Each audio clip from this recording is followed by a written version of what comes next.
Present.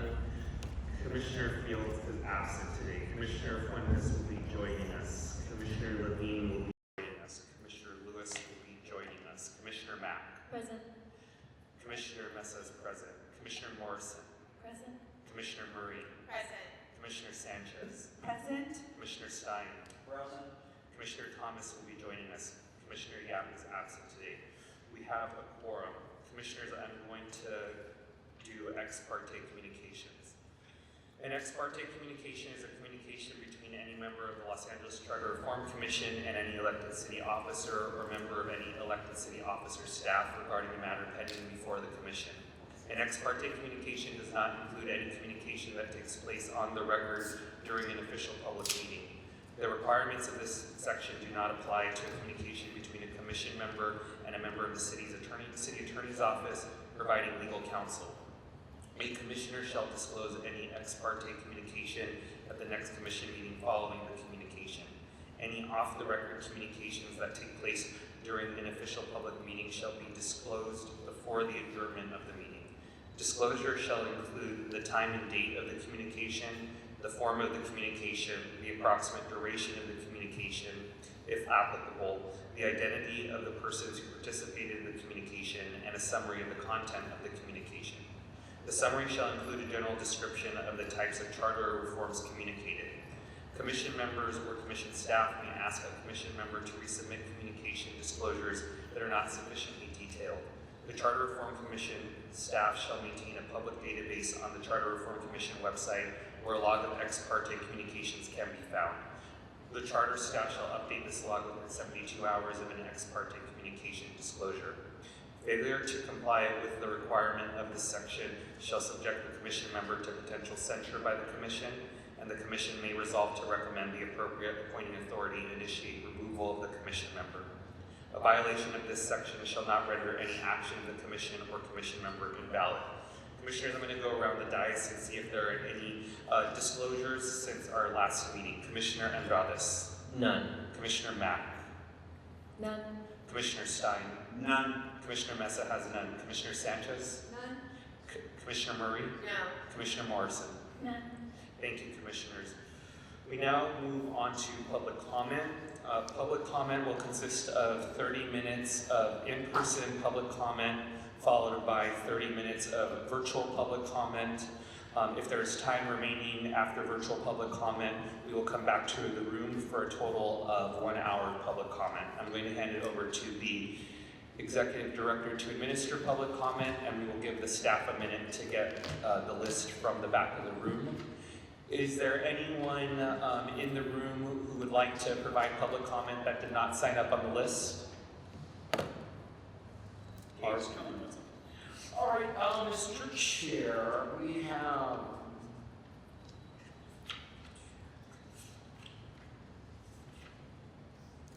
$11 folks who have signed up for public comment. Yes, 11 folks. Okay, we'll do 2 minutes each on item in general public comment. Fantastic. Folks, I'm going to call you up 3 at a time. Please queue up. And, oh, I see. Okay. Perfect. Ryan, Josh, and Brunko. Ryan, Josh, and Brunko.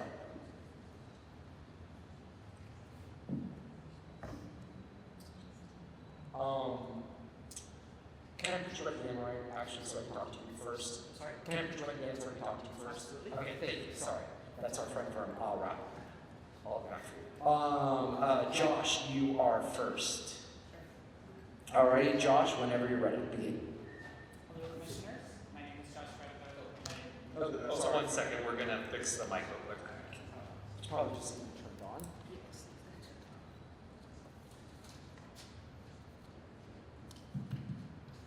How's this? Perfect. Go ahead. All right.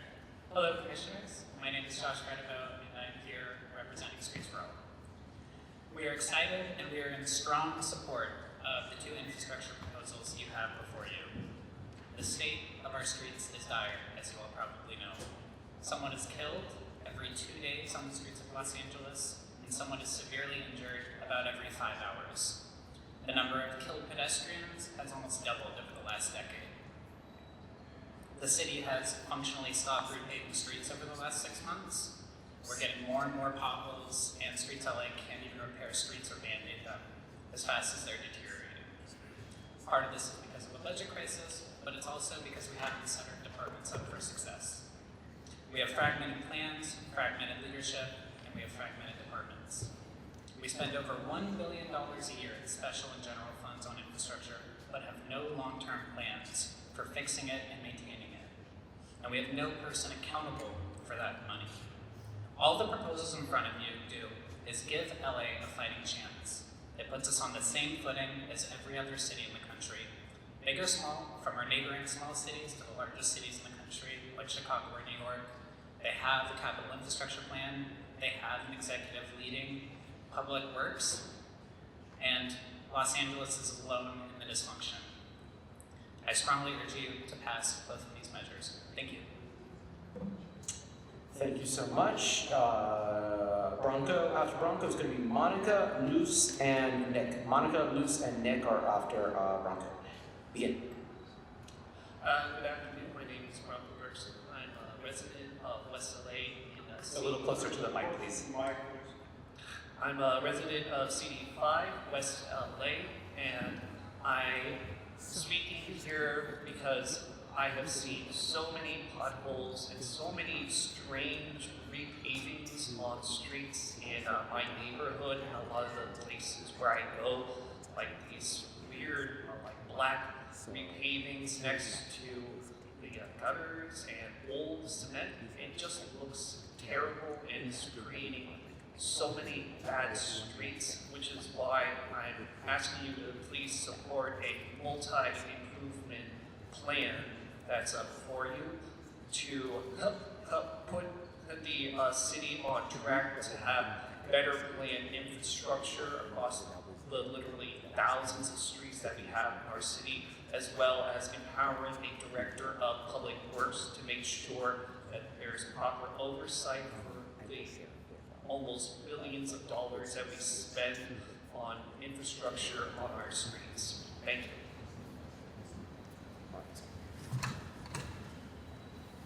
Thank you so much, Monica, and begin.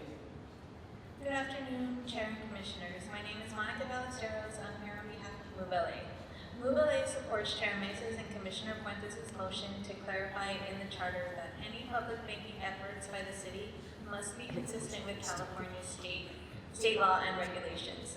For Move LA, clear governance and legal certainty are essential when considering tools that could potentially support long-term public investments, including infrastructure and transportation.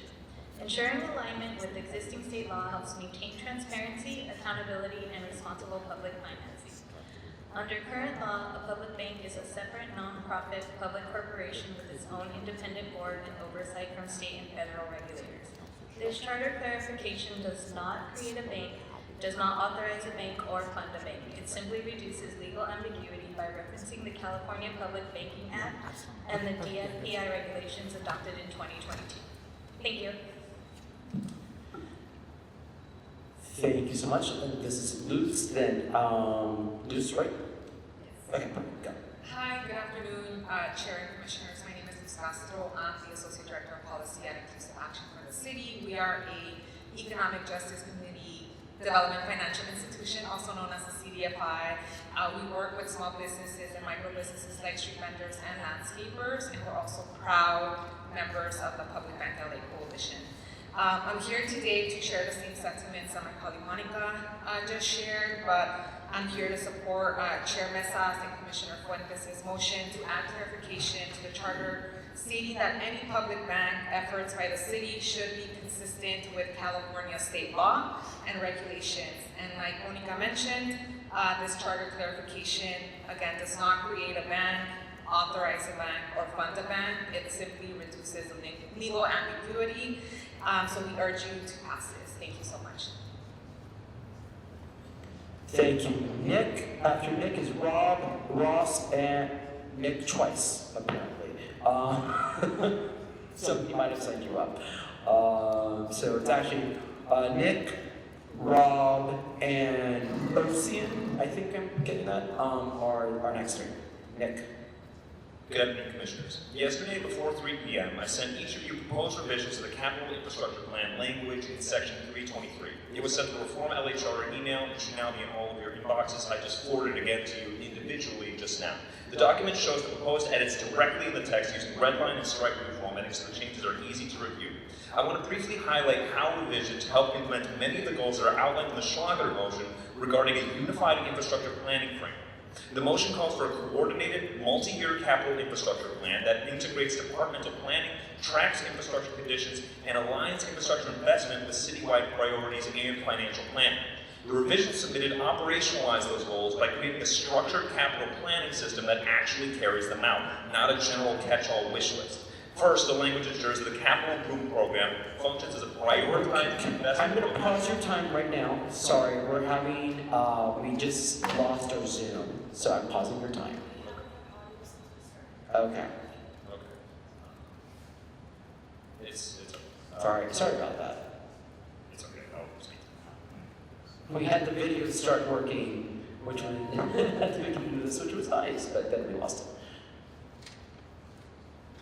Thankfully, Ross is also recording these moments for us.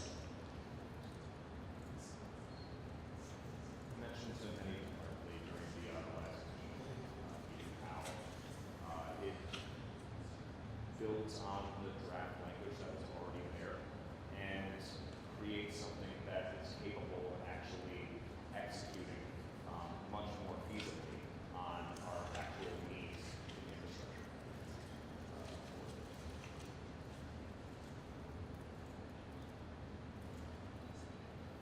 Should all be in your phones. Thank you very much. Oh, I see thumbs up. Just got a text. Folks, if you can hear us online, can you give us the thumbs up? Lionel, if you can hear us, text me that you can hear us like I can text. Okay, fantastic. Sorry about that. You can go again. Or should I be started? You can restart and go for it. Good afternoon, Commissioners. Yesterday, before 3 p.m., I sent each of you proposed revisions to the Capital Infrastructure Plan language in Section 323. It was sent to the Reform LA Charter email, and I forwarded it directly just now to all of your inboxes. Oh, God. I want to briefly highlight how these revisions implement many of the goals that are outlined in the Schlager motion regarding a unified infrastructure planning framework. The motion calls for a coordinated, multi-year capital infrastructure plan that integrates departmental planning, tracks infrastructure conditions, and aligns infrastructure investment with citywide priorities and financial planning. They operationalize these goals by creating a structured capital planning system that actually carries them out. First, it ensures the capital improvement program functions as a prioritized investment program rather than simply a catalog of catch-all projects. Projects are ranked based on objective criteria so the city can focus on its most urgent infrastructure needs. Second, it requires citywide infrastructure inventories and asset condition assessments, allowing the city to track the state of its infrastructure and prioritize maintenance and replacement before assets fail. Third, it improves transparency by requiring disclosure of deferred maintenance liabilities, replacement costs for aging infrastructure, and long-term capital funding gaps. Finally, it incorporates lifecycle cost analysis, project readiness standards, and post-project evaluation so that infrastructure investments are fiscally sustainable and accountable. Taken together, these changes help ensure the CIP becomes the discipline planning tool envisioned in the motion, and takes it from merely something that just works into one of the best laid out things in the country, not just based on the ideas of one or a couple people, but actually based on the data from what works and what didn't in cities across the country. This is a chance for us to leapfrog other cities in the country and around the world by making Los Angeles a place where it's not only safe to exercise and be on our streets, it is also a place where we know certainly that everything is being Thank you so much. Rob, you are Thank next. Come on down.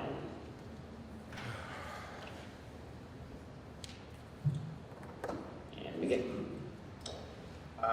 I do have a handout for you. Apologies, I did not have time to do another non-executive director's report. No AI used in that. That is all me, and it's a bit demanding.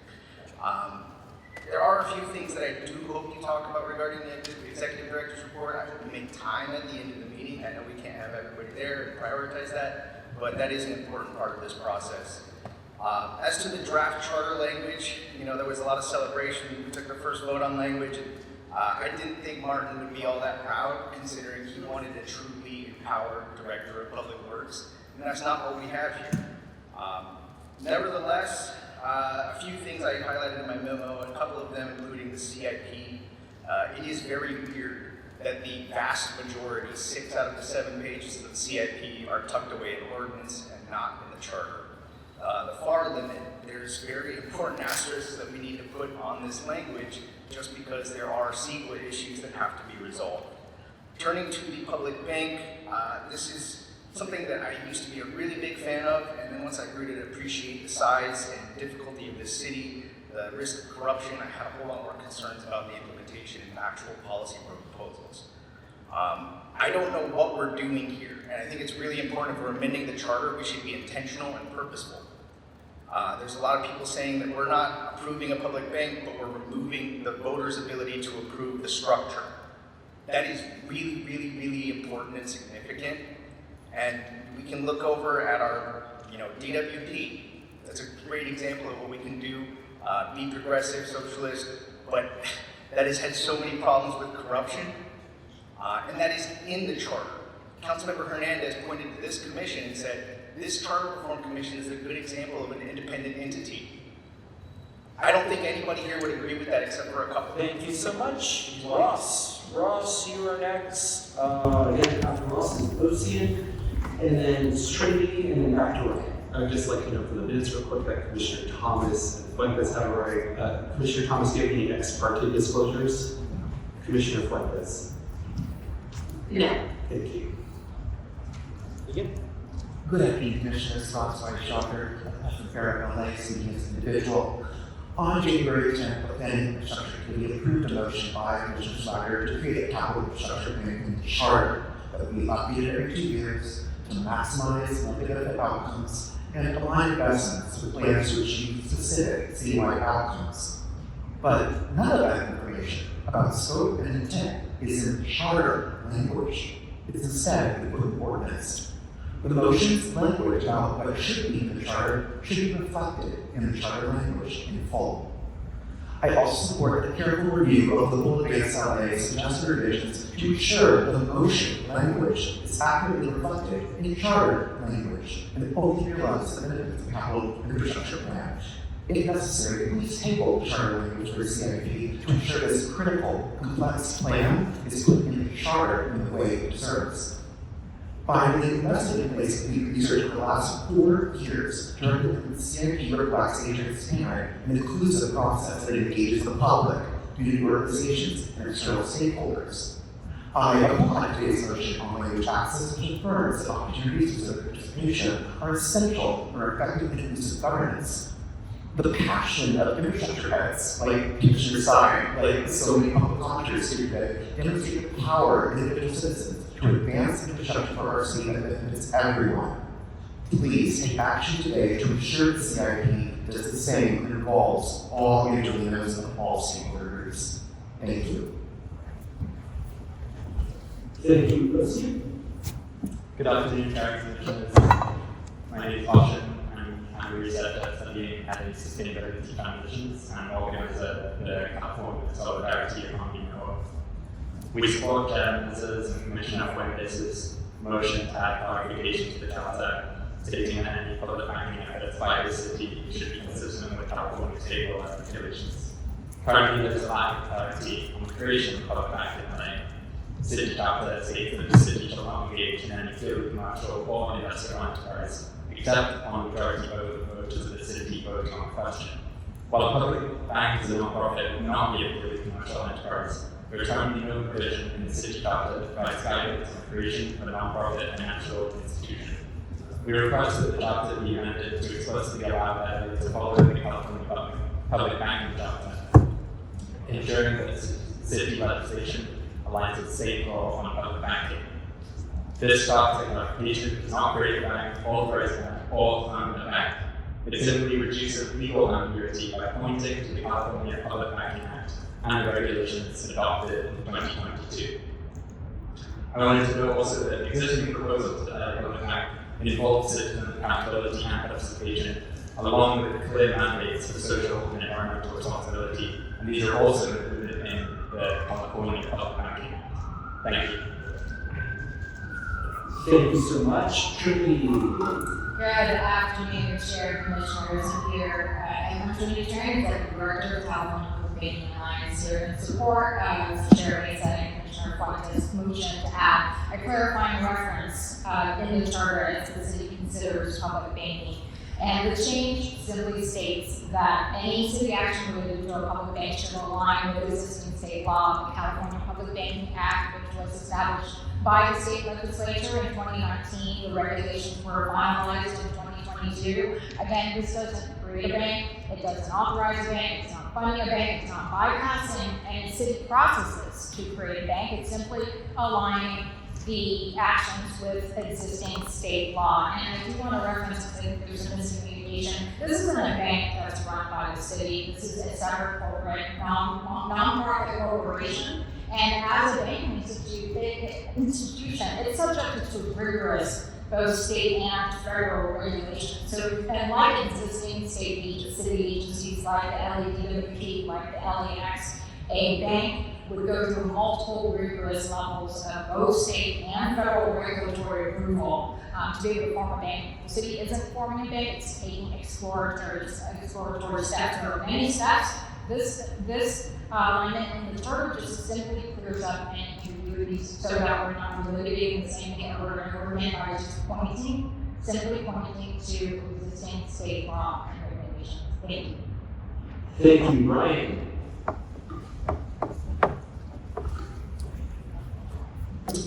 Good afternoon, Commissioners. Ryan Carpio, City of LA, Department of Recreation and Parks.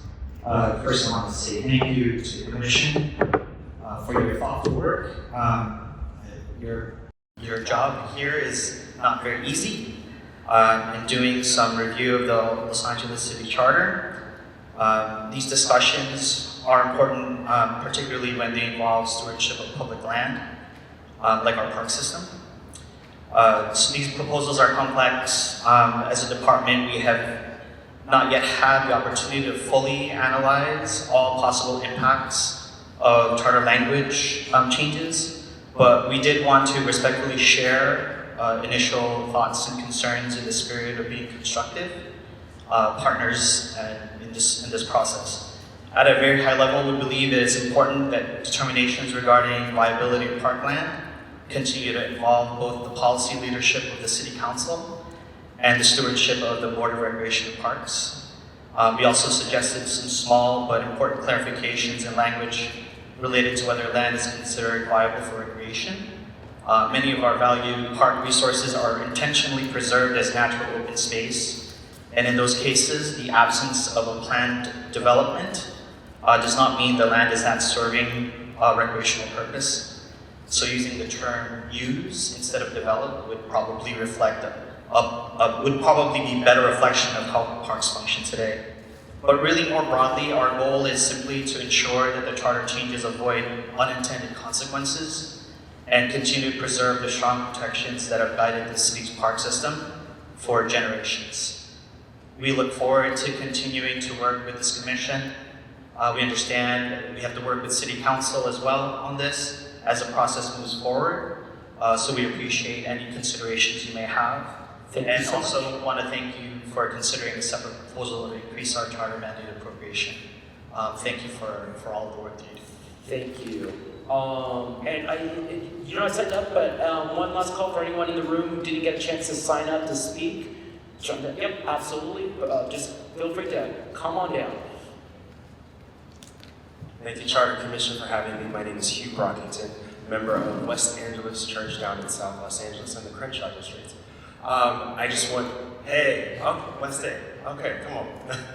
I just want to also affirm my support for the public banking motion that points to the California Commission that actually stipulates the California Public Banking Act, just making sure that our city process aligns with what California has already done. So I just lend our support to that, and thank you so much. Go ahead. 2 minutes. Go. Good afternoon, Charter. Even a child understands the importance of trust. Sometimes they ask for a pinky promise. Chantal, just lower it a little closer to you. Yeah, thank you. Can I have my minutes back? Thank you. All right. Good afternoon, commissioners. Even a child understands the importance of trust. Sometimes they ask for a pinky promise or something that reassures them commitment will be kept. But when we're talking about billions of public dollars moving through City Hall, trust alone can't be the system. In government, trust must be supported by checks, balances, and transparent measure. And that raises a simple question. When billions of dollars are invested in public safety, how do residents know whether those investments are actually making their communities safer? Right now, people often hear about how much money is spent, but there are fewer ways for the public to clearly see the outcomes tied to these investments. Charter reform may be an opportunity to strengthen that framework, ensuring that public safety spending is paired with the clear reporting, review, and measurable outcomes tied to community safety. Because residents deserve to know whether the resources invested in safety are truly improving the safety and well-being of our neighborhoods. And I ask you to include this charter language in the charter. Thank you. Thank you so much. We are going to move on to virtual comment. I've got a list of about, looks like 12 names. I'm going to call 3 people, as I usually do. So be prepared when I call your name. Our first 3 are going to be Jeremy Payne, Jester, and Connor. Jeremy, Jester, and Connor, you are queued up. Jeremy, we should have you off of mute. Jeremy, can you hear us? Oh, hold on. We can't hear you either, barely, so we're gonna figure that out. Hold on 1 second. Try again. Can you hear me now? There you are. Okay, we got the right speaker. Okay. 2 minutes. Go. All right, thank you. This is Jeremy Payne. I would like to voice my support for Commissioner Mack and Mesa's motion to strengthen language access in the city charter. Accessing vital city services and participating in local policy matters should not be an exclusive privilege for native English speakers. It should be a guaranteed right for all Angelators who call the city of Los Angeles home. With over 100 languages spoken in this city, we cannot keep treating equitable language access as a nice to have. It needs to be our #1 priority. And although federal, state, and local actions, such as Executive Directive 32 in 2021, have worked to mitigate the harm of insufficient language access, many of our city's language access programs are treated as discretionary and are frequently underfunded. Establishing language access at the charter level would create a durable citywide obligation to ensure that communications, programs, and civic processes are accessible. I urge the Commission to support this motion and ensure that our city maintains and adopts policies that ensure consistent, effective, and equitable communication with Los Angeles' cultural and linguistic communities. Thank you. Thank you, Jeremy. Jester is next. Jester, we are taking you off of mute. Jester, can you hear us? Jester. Jester. Jester going once.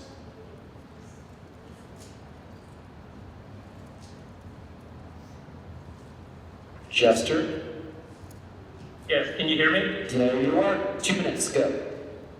Okay, thank you. Good evening to the Charter Reform Commission. Thank you for allowing me to speak. My name is Jester Jersey, and I'm a volunteer administrator of the Vote 16 California X-Class Twitter account. I want to speak on Agenda Item 3, the recommendation to strengthen language access. Everyone already knows Los Angeles is a melting pot of diversity, even on the most ordinary of days. In the next 2 years, that language diversity will be amplified even more as the city hosts athletes and visitors alike for the Summer Olympics. Language access and resources are a must. In the same way that Los Angeles makes the city accessible to the best athletes in the world to demonstrate their abilities, so too should the city also provide easy, accessible language access to both residents and visitors.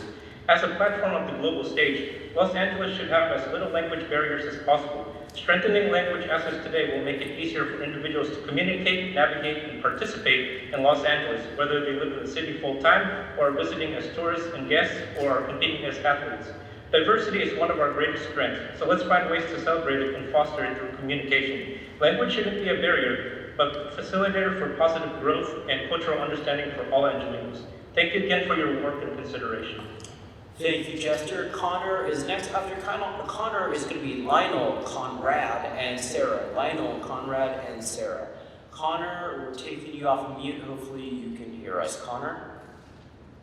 Hi, good afternoon, Commissioners. My name is Connor Webb, and I'm here as a board member of the Northwest Neighborhood Council, speaking in a personal capacity. I want to urge you to support both the Capital Infrastructure Plan and the Empower Director of Public Works. Right now, we have no one steering the ship, and frankly, there isn't even a map on the ship. We have 8 separate departments managing our realm with no shared strategy, no unified accountability, no long-term plan. We spend nearly $1 billion a year on streets and sidewalks, but have nothing to show for it. And frankly, the city doesn't even know how bad it is. I recently completed a sidewalk audit in Northwestwood Village myself, because it had been ignored for so long. In less than 2 miles, I found 140 locations of broken, damaged, or inaccessible sidewalk. Much of it is the original concrete stamped from the early 1930s. Someone is killed on our streets every 2 days, and we repair only 10% of sidewalk requests annually. This is why we're paying on average $100 million each year in liability payouts for unsafe street conditions. None of this is okay, and the status quo cannot continue. Every major city has a capital infrastructure plan. We are alone in the mismanagement, and frankly, we feel it every day. We cannot repeat the mistake of a director of public works without real authority either. The director must be empowered to set policy, coordinate departments, and manage the citywide plan. So, these changes won't create new money, but they will force us to spend what we have wisely and transparently. So please support these measures, and thank you very much. Thank you. Lionel is next. Lionel, can you hear us? Lionel? On. There's 2 of you, so we're trying both of you. Lionel, can you hear us? Lionel, going once. Other Lionel? Hear me? There you are. Oh, sorry. You only get I'd like to echo the comments made by Connor Webb. We do need a capital infrastructure plan in LA because our streets are broken. There's potholes, sidewalk repair. It's an urgent need of repair. Better transit safety for bicyclists, pedestrians, children, and the elderly depend on public transportation. Because LA is the largest city in California, and we need to make sure our streets are safe for all human beings, not just for motorists. This belongs to everyone. Number 2, I'd like to echo the comments made by Ross and Rob Pond and Trinity Tran. We do need to reform our public finances in LA because it's really messed up due to the budget shortfall, due to excessive liability claims costing the city millions of dollars, while other departments are short-staffed, underfunded, thus causing impact in services to all Angelinos. I would like to thank the Commission for the support that Rewrite LA preamble in the civic assemblies. I think it is a step forward towards a better democracy for all. I yield the balance of my time. Thank you to everyone, and thanks to Rob, Jamie, Ross, Fair Rep LA, and all the good.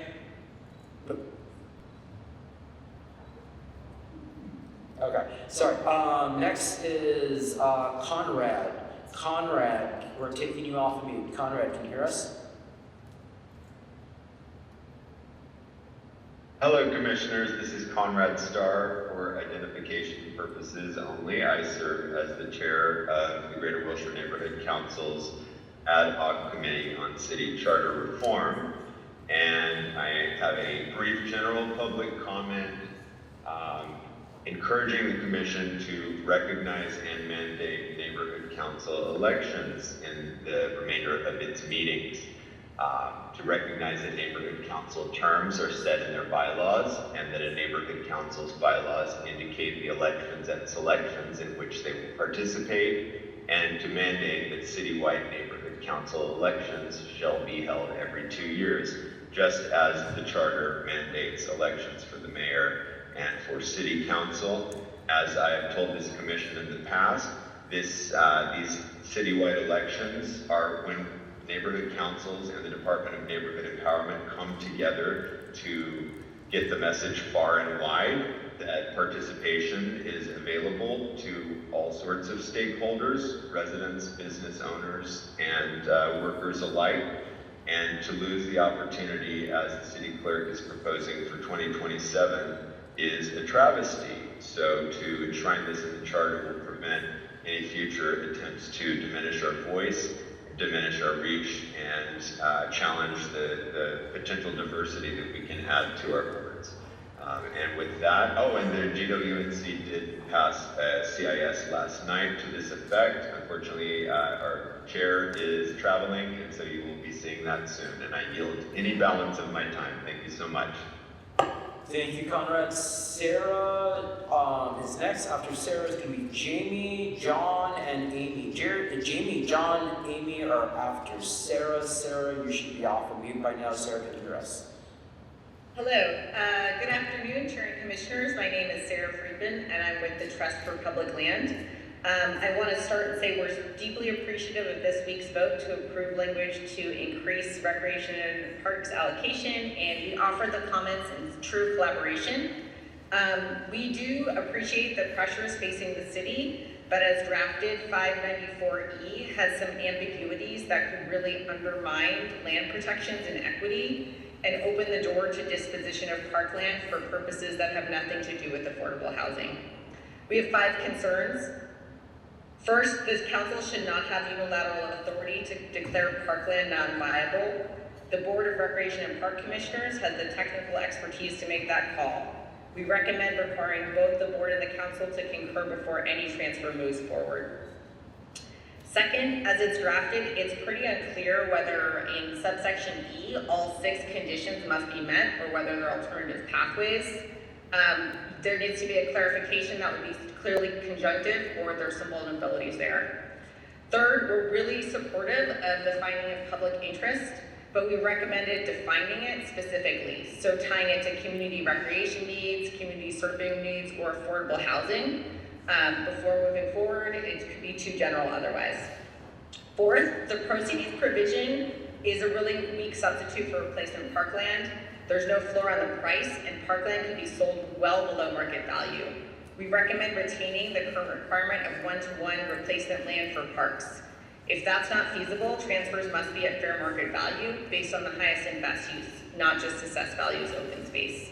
Fifth, we're really supportive and appreciative of the public hearing requirement, but ask that it be clarified and strengthened so that community really has a voice in this process, and include written notice to neighborhood councils and community organizations.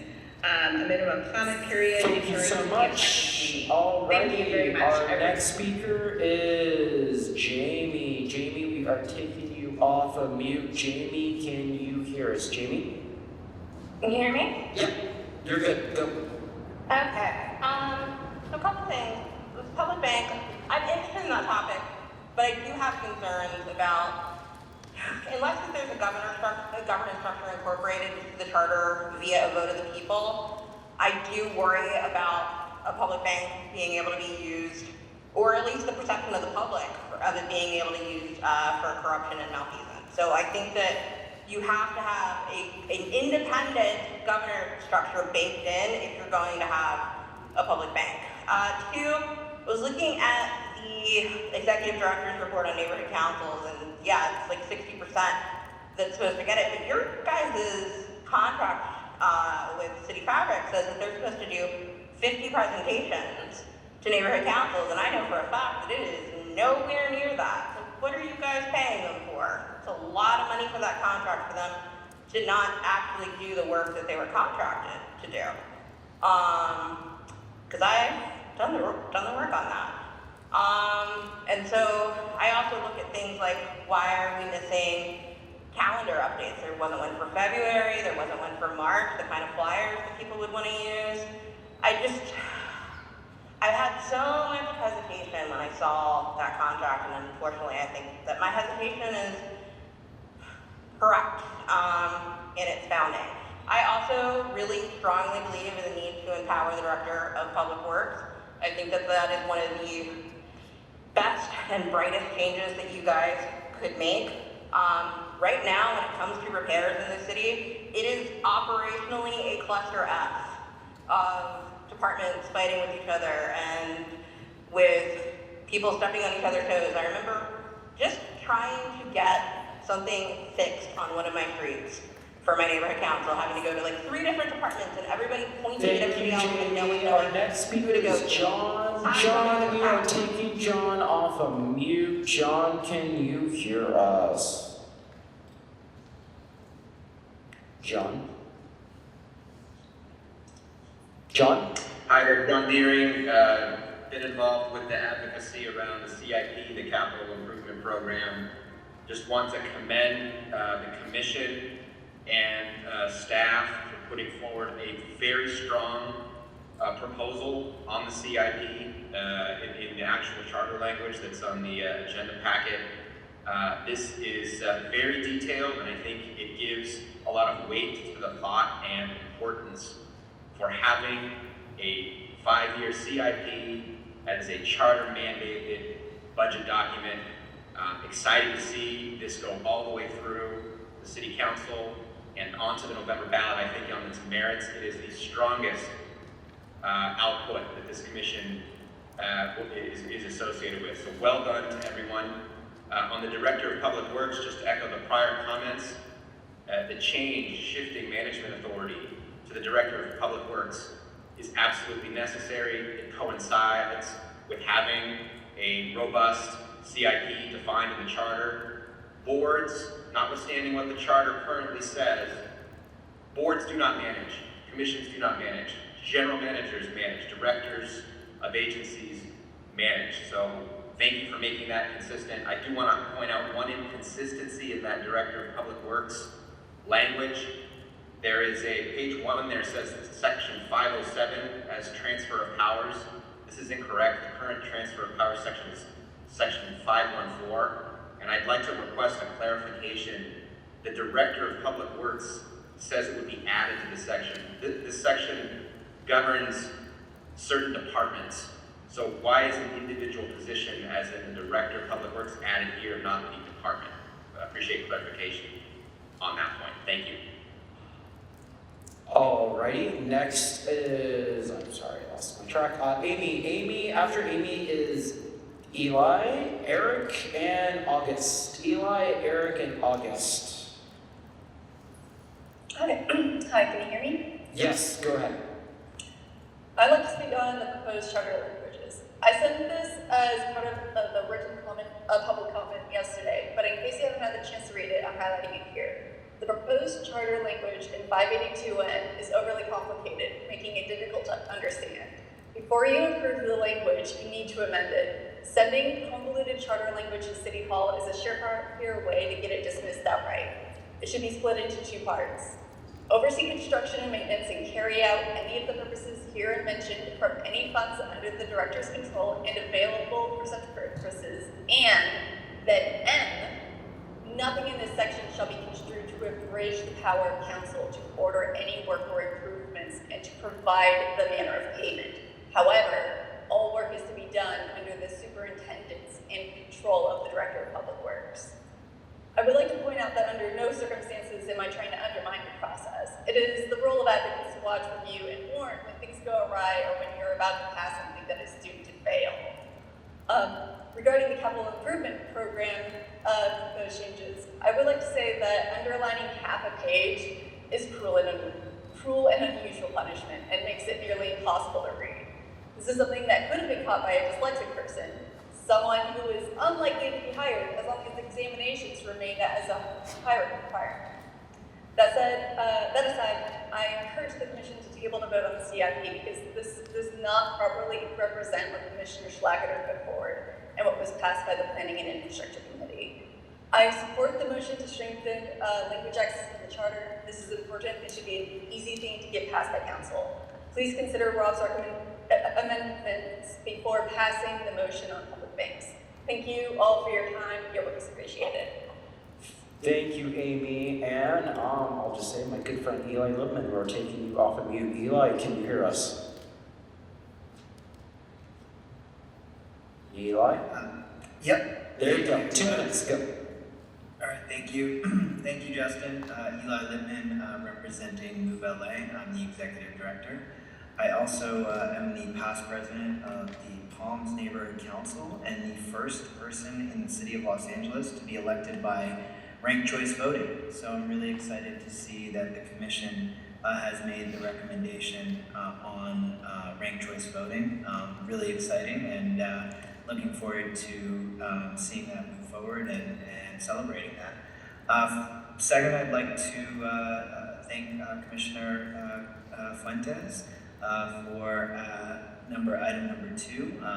Move LA has been a strong supporter of the public bank effort. My colleague Monica spoke earlier, and we'd love to see that included in the city charter, and we support that because we believe it's for the long-term health of the city of Los Angeles. And then lastly, I want to express our organization's support for a capital and infrastructure plan and Director of Public Works. You know, we are the only major city in the nation without one, and it's about time. You know, we're addressing an issue right now where the city might try to give back $100 million in projects that could improve the lives of Angelinos, when we actually have about $100 million worth of projects that are designed and engineered and just need construction dollars. And so we have this incredible mismatch in the city right now because we don't have an infrastructure plan. And if we had one, and I hope that's included in the Charter Reform Commission's work, and I encourage you to vote yes for it today, I think that we would be able to deliver on more projects for Angelinos, and that's what this is all about. So thank you again for all your hard work. As a former commissioner, as president of Bonk, I know how hard this work is, and I really appreciate all you are doing, and hope to continue to engage on these issues. Thank you, Eli. Our next speaker is Eric. Eric, we're taking you off of mute. Eric, can you hear us? Thank you, Eric Erie. I'm a City of Los Angeles employee with Public Works, Engineering, as an engineering geologist. I'm also on the executive board of Rescue Substitute One. I want to comment on the proposed language changes for the Board of Public Works with specific respect to kind of removing the board's powers, changing their powers of duty to set policy and managing the department to providing direction and approval for policy recommendations only, and then transferring those powers essentially the wholesale to the Director of Public Works, having the power and duty to set policy for and manage the Department of Public Works. And that specifically could lead to severe negative impacts to city employees and also the way that the city serves the public through Public Works, because this is like a really expansive powers that I think would be narrowed to a certain respect, or be balanced for some kind of check. Because this is a top-down management that could potentially, will likely clash with operational expertise. It could produce a challenging work culture. Such expansive leadership could disregard specialized staff input, which could lead to strained relationships, low morale, and increased workplace satisfaction as well. This director could override professional judgment of, like I said, licensed people. It's because essentially you'd be having an appointee director over an appointee board that is listening to at-will general managers that will do anything for the requests of the board. And you'll end up having situations where the general managers are just basically listening to whatever the director is, but without regard to the potential harms to the city. I yield the rest of the time. Thank you so much. Next is going to be August, Deborah, and Jayan. August, Deborah, and Jayan. August, or we're taking you off of mute. Can you hear us? Hello, hi Commissioners. I am a volunteer with Streets for All, and as a pedestrian advisory committee member for Council District 11 on the west side, I just wanted to echo earlier statements made by Connor Webb. Yes to a Director of Public Works, yes to supporting a capital infrastructure plan, and yes to better infrastructure. This all needs to lead to safer, more efficient multimodal streets if we want to be a world-class city. I yield my time. Thank you very much. Thank you. And Deborah, we're taking you off of mute. Deborah, can you hear us? Yes, I can. Thank you. Good day. I'm Deborah Murphy. For 28 years, I've served as the City of Los Angeles Pedestrian Advisory Committee Chair. Also, for 28 years, and the founder of Los Angeles Walks. I serve on the City of LA Community Advisory Committee for the Street Sidewalk Repair Program, and as a member of the CPAC for the Street Design Modernization Project. I want to express my strong support for a 5-year CIP and a Director of Public Works. In addition to all that volunteer work I just mentioned, I've helped bring $450 million in active transportation and climate action grants to the City of Los Angeles, and it's been extremely challenging over the last 20 years of that grant coordination services to be able to properly advise on projects without a CIP. It's been sometimes chaos between different bureaus and departments, between DOE and BSS and DOE, street lighting and other interested parties to create strong projects. We're lucky we have gotten money, but as was previously mentioned by Eli, we're in threat of giving back lots of money from these grants because we do not have a thoughtful and comprehensive strategic plan and a CIP or a Director of Public Works who's overseeing all of the ways our streets bring facilities to people walking, biking, riding public transportation, especially those in wheelchairs, are always at a disadvantage with our poorly maintained sidewalks and roadways. I want to strongly encourage you to support the 5-year CIP as well as the creation of the. Thank you so much, Jai Young. Jai Young, we're taking you off of mute. Jai Young, can you hear us?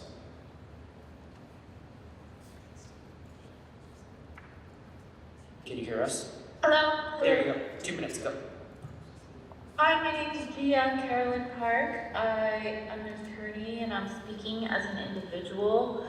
I am in support of the public banking motion. It merely requires any city action regarding public banking to be aligned with the Public Banking, California Public Banking Act, which is state law, and the DFPI regulations. So it's really just required, making the city action regarding public banking aligned with state law. I am also in support of a capital infrastructure plan. I was a panelist in the Citizens Assembly, and the Citizens Assembly overwhelmingly supported the implementation of the capital infrastructure plan, which every major city has except for LA, and it would allow the city to be more efficient rather than haphazard in spending its infrastructure dollars. Thank you. Thank you very much. That concludes virtual public comment, and I believe, unless there's anyone else in the room that missed their opportunity, two last people, come on down. And begin. Hi, my name is Ann Lin. I'm from the Little Tokyo Service Center. So we gathered feedback from community members about the city charter reform. And one issue came up regarding planning and infrastructure. So there's a fix that is actually really important to the Little Tokyo community. And it's in the Article 5 of the Board of Transportation Commissioners, Section 22.424G. So the powers and duties that are laid out there lay out that the relationship of the Transportation Commission to the General Manager shall be advisory. But the next section, there appears to be some conflict with regards to Section 22.424G2A7, which lists out some powers and duties and responsibilities of coordinating and directing and managing all matters respecting the acquisition and management of public off-street parking. And you can just refer to it. But there's currently a lawsuit involving conflicting interpretations of this section, and it's impacting some work around planning for affordable housing. So we ask that section 22.42G2A7 be stricken or amended to minimize conflicting interpretations and confirm that the Transportation Commission is advisory. Also, feedback that we gathered showed strong support for language justice, expansion of voting to 16-year-olds and non-citizens, and public banks. Thank you.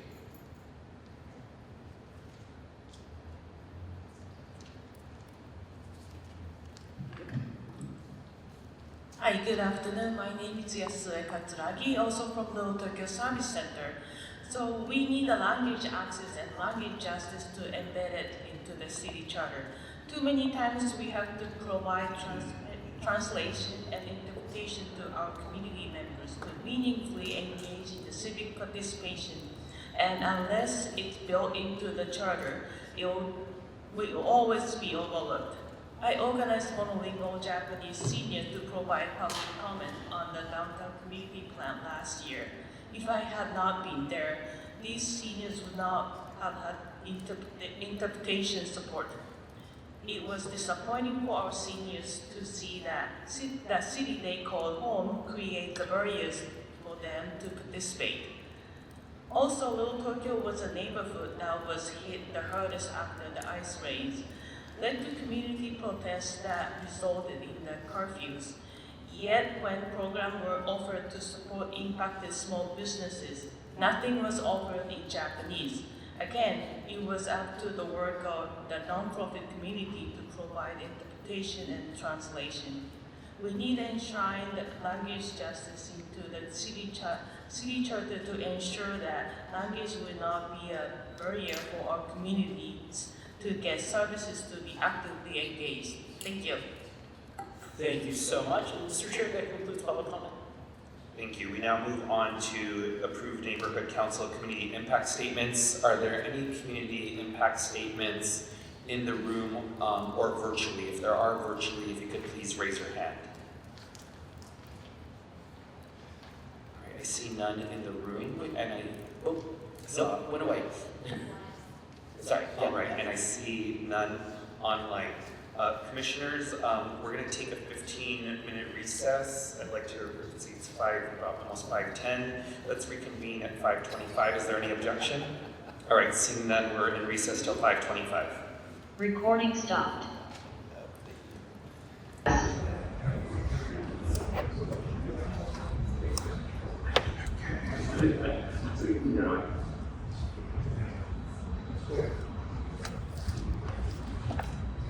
All right, commissioners, members of the public, I'm going to reconvene the meeting with roll call. Commissioner Andrade. Present. Commissioner Field is absent. Commissioner Sorry. Present. Commissioner Levine is absent. Commissioner Lewis is absent. Commissioner Mack. Here. Commissioner Mesa is present. Commissioner Morrison. Present. Commissioner Murray. Present. Commissioner Sanchez. Presente. Commissioner Stein. Present. Commissioner Thomas is not seated, but he is here with us. Commissioner Yap is absent. All right, we're going to go to the Executive Director's report on outreach and other matters. Executive Director. Thank you, Mr. Chair and Commissioners. You have my report where I do talk about neighborhood councils, and I've been doing extra outreach to neighborhood councils as we head towards the finish line, making sure we hit that goal. So for those who are listening, who belong to a neighborhood council that has yet to submit this CIS, I highly encourage and hope that you do. We'll be continuing our outreach, especially to those who have yet to submit community impact statements. So we'll look forward to keep on getting those in, but there's definitely been an uptick in the last couple of weeks as these reforms really come to fruition. So we're excited about that. And of course, next week we are at CD8. So excited about hitting our 15th council district. That's all 15 council districts we have been in after next week, so that's another major milestone. What didn't make it into my report based on timing, I want to inform the commissioners now and the public. As this commission, both at the governance structure committee level and then later the full commission, requested that the city allow it to have outside counsel on all matters related to their work on the office, the setting reforms for the office of city attorney. This commission has subsequently also moved forward on reforming the office and bifurcating it into 2 different offices. While we are working on that, we were of course pursuing the option to get outside counsel, working with the city attorney's office, who granted us the authority. There was unfortunately a timing snag that we have hit where we were in the middle of a process with one firm. We realized we weren't able to probably execute with that firm because of extensive conflicts that they have relating to the city, quite extensive conflicts. So in order to change that process, to choose another firm, we didn't have the time window needed, considering that council is going on recess next week. So we are exploring other options. I'm having conversations, of course, with the city attorney's office and with others, including council leadership, about other options, which I will look forward to hopefully having an update at next week's meeting on other options. We still intend to keep on working on that matter. It's on the bifurcation, but as of right now, we're just not sure what the final pass will be when it comes to having outside counsel look at it. I look forward to hopefully having a more firm update on you next week, but I just wanted to at least give you all the heads up that it might delay the bifurcation a little bit, but stay tuned. That concludes my report. Happy to take some questions. Thank you, Executive Director. Okay, let's move on to item number 1, consideration and possible approval of potential planning and infrastructure charter language for final recommendations by the Commission to City Council.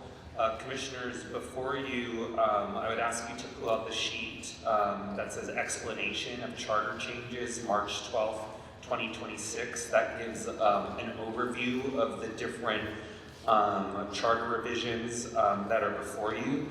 To walk us through the revisions, I'm going to hand it over to Commissioner Murray. Commissioner Murray, if you just want to go through maybe all of them, and then I can administer the votes afterwards. Thank you, everyone. Again, I want to thank the staff for their diligent work on all of these items. We've taken extensive public testimony and public input and several votes of the Commission to narrow down our planning and infrastructure program.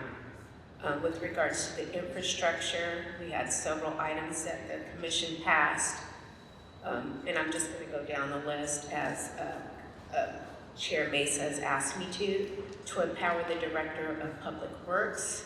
There's an explanation: empower a Director of Public Works will streamline and better coordinate the delivery of infrastructure. Second item, codify a capital improvement plan in the charter. The explanation is codify a capital improvement plan in the charter will improve how the city plans for and delivers infrastructure. Excuse me.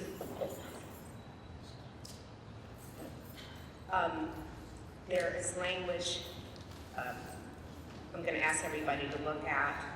The interesting thing about this is that there was no provision at all in the Los Angeles City Charter to establish this. So we are on the forefront, even though, as we've heard from testimony and comments, public comments from several speakers and several presentations in the past, most other cities have this and we don't. So we're on the new forefront. So we've established a new charter amendment.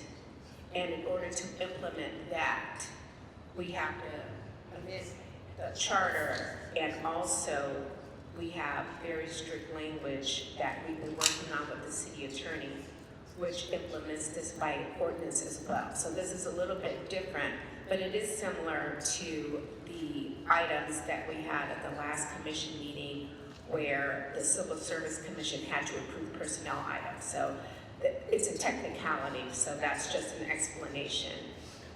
So again, this is completely giving a new amendment to the charter with regards to capital infrastructure plan because there was not one in place, and I think the commission should be proud of ourselves because this is an inauguration for the city of Los Angeles. The third area from infrastructure is allow land owned by the Recreation and Parks Department that is not being used as a park or open space to be sold or transferred. The explanation is creating a less cumbersome process for selling or transferring RAP land will allow properties that are not being used for parks and have no plans to be turned into a park to be converted into other communities serving uses. This was a general program that the commission approved. We've had a lot of public comment that want to go deeper into the weeds. We did not get too much deeper into the weeds, but we did consult with the city attorney and we'll hope that you approve the language as is.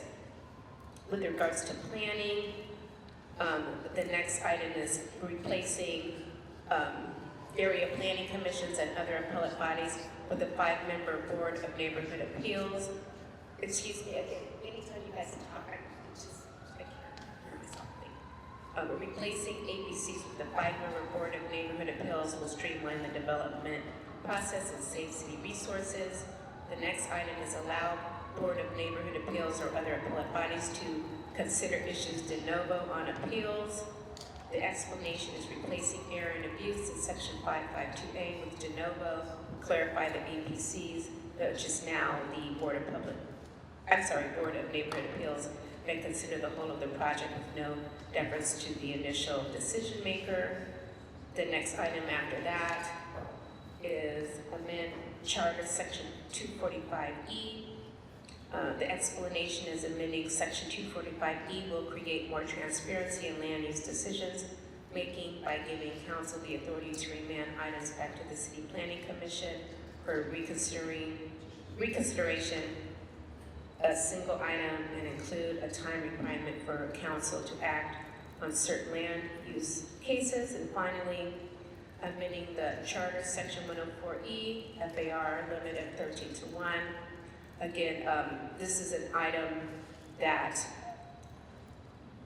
we've been working with the city attorney on to make language, to make it a little more flexible and complying with laws and also other requirements. Amending Section 104E through allowing the council to exceed 13.1 FAR restrictions by ordinance will allow for increased development and housing in the most job and transit dense parts of the city. Thank you, Commissioner Murray, and thank you for your leadership in getting us to this point, and for the committee members and other commissioners that you work with. Commissioners, what we'll do is we'll sort of like use this as a table of contents for the items that we'll go through, and then afterwards we actually have to approve the explanations as well. So the first item before us would be empower the Director of Public Works. I'm going to reserve my right to make a motion just about the process of how we got here so far. As you all know, and I think it's a benefit to the public, is the first phase of the commission after we adopted our bylaws is having standing committees. The relevant committee that dealt with this was the Planning and Infrastructure Committee chaired by Commissioner Murray. They had presentations, public comment, and then they did a deliberative process of making recommendations to the full commission. And then the full commission discussed their recommendations both through the ad hoc committee and through the full commission after that. And so each of these charter languages are a result of numerous discussions, numerous votes. On some of the votes, some of us landed on the majority of the vote, some of us landed on the minority of the vote. But the intent of where we're at now is to make sure that where this full body made a recommendation for staff to draft charter language, that this charter language actually reflects the intent of what the full body was when we gave those instructions. So I have 3 amendments to the charter language to reflect the intent of the commission on this. I will say that on this issue, I was on the minority. I wanted much more extreme revisions to the Board of Public Works, but I respect the process and where the commission landed. And so even though that some of these even small modifications don't reflect my personal opinions, that's okay. I'm the chair. I need to reflect where we all landed as a body. And that's my intent with these amendments. So if you all can pull up, just so you can track along, this is the stapled document that starts with section 507, Chief Administrative Officer. So I'll just give commissioners a minute because I know we have a number of documents before us. It's a stapled document again that says Chief Administrative Officers. Okay, so where it says section 507, Chief Administrative Officers, there's one piece of a sentence that's stricken out. The first part of this amendment is to reinsert that language, so we will not strike out that language under section 507 in the first paragraph.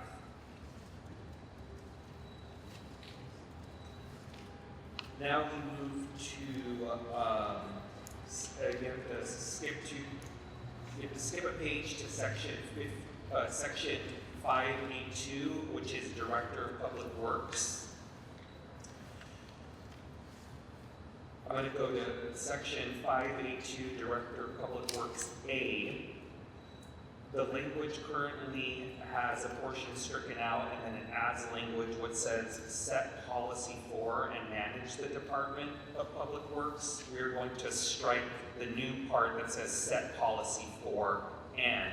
So section 582A will read only manage the Department of Public Works.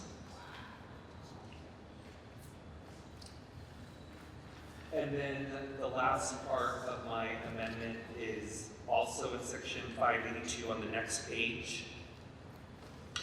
In M, there is, at the end of M, you'll see that there's 2 words that are stricken out. It says or board. We are reinserting that language.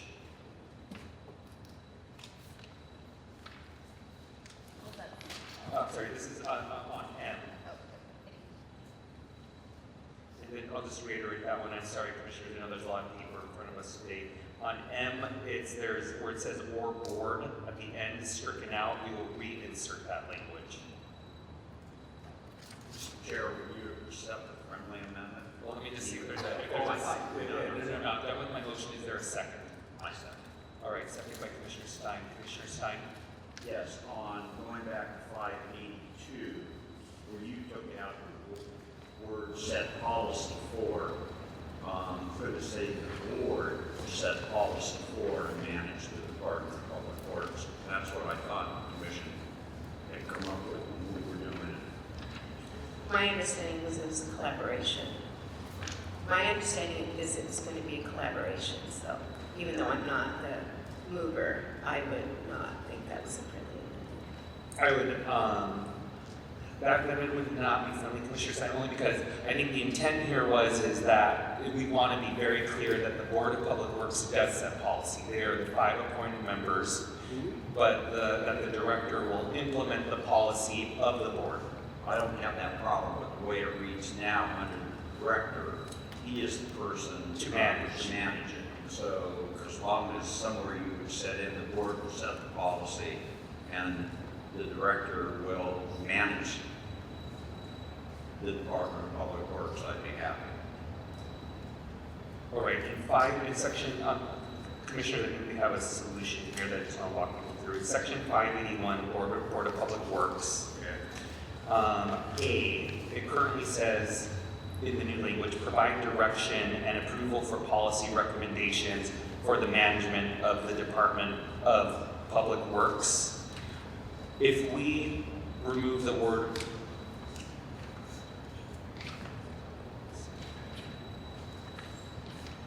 I think does this capture it captures the spirit. It's not as succinct as I'd like it to be. Okay, but it captures the spirit. I'm going to say is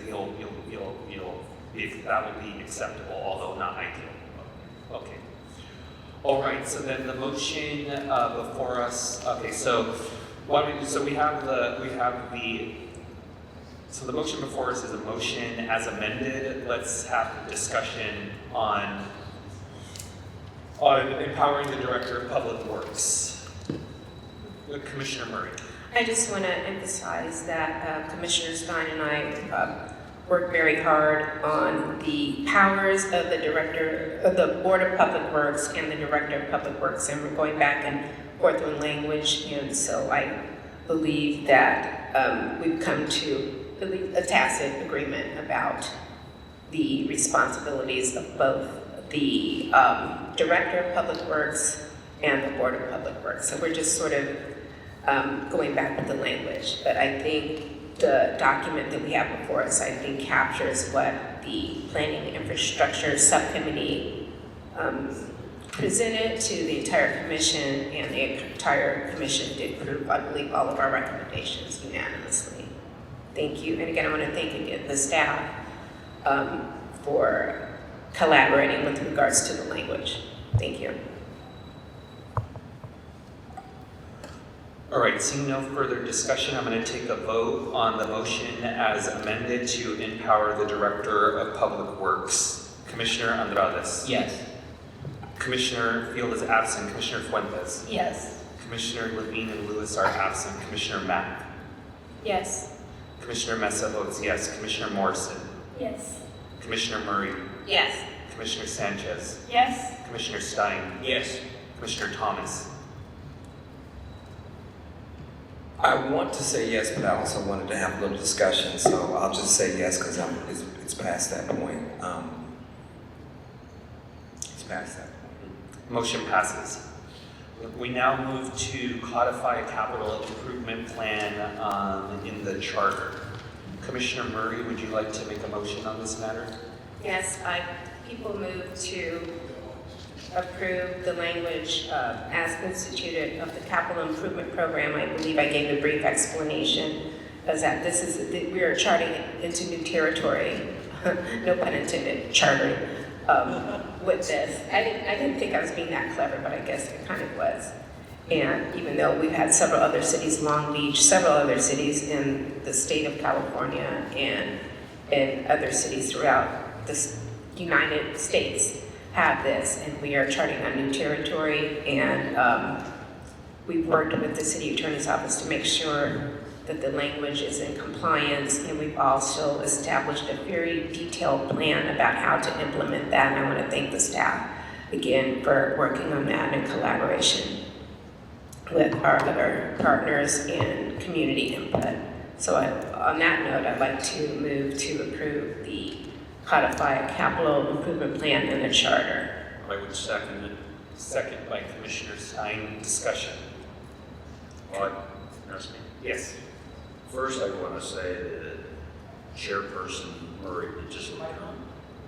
It's on, just a little closer. Which one of the few times people can't hear me.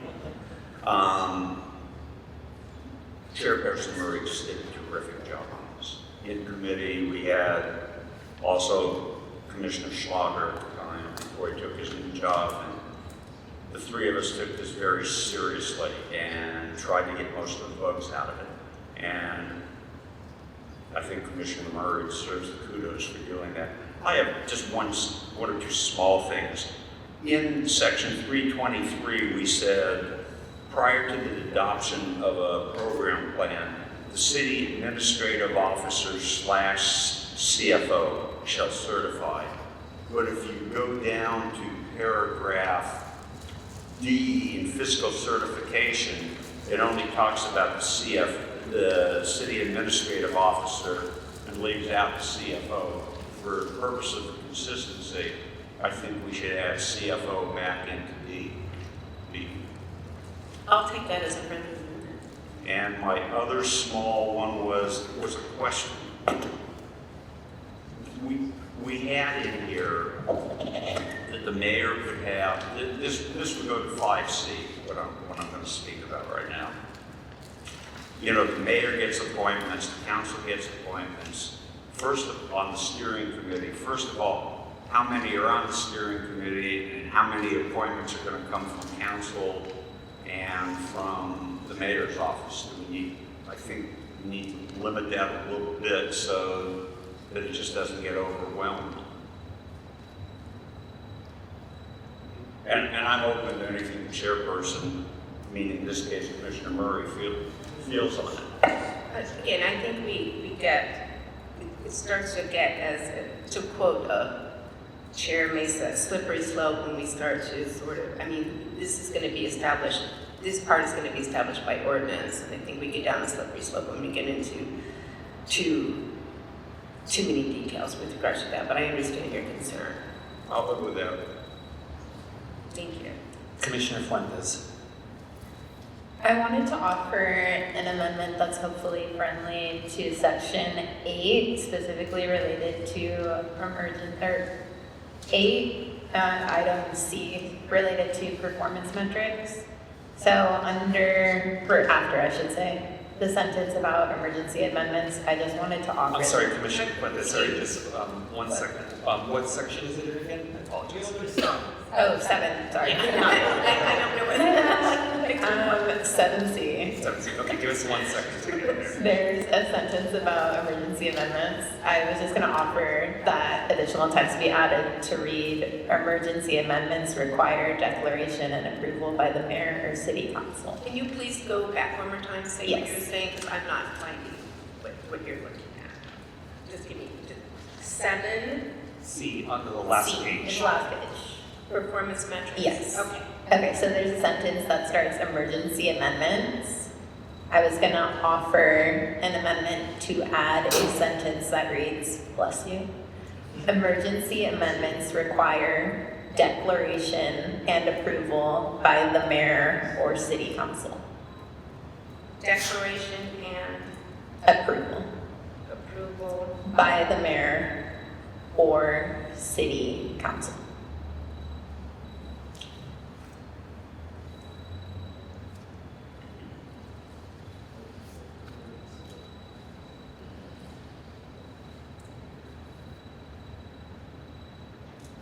Can I ask Commissioner Fuentes, what's not the intent, but what is the difference between what is written now and what the amendment is proposing?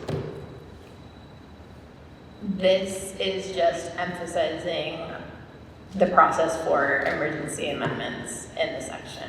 So just clarifying language. Give me just 1 second. So that's not misinterpreted about its process to occur. Oh, so you're just, I see, declared emergency. Okay, I understand. Thank you. Based upon reviewing it, I don't have a problem with this being a friendly amendment. Okay, thank you. Commissioner Mack.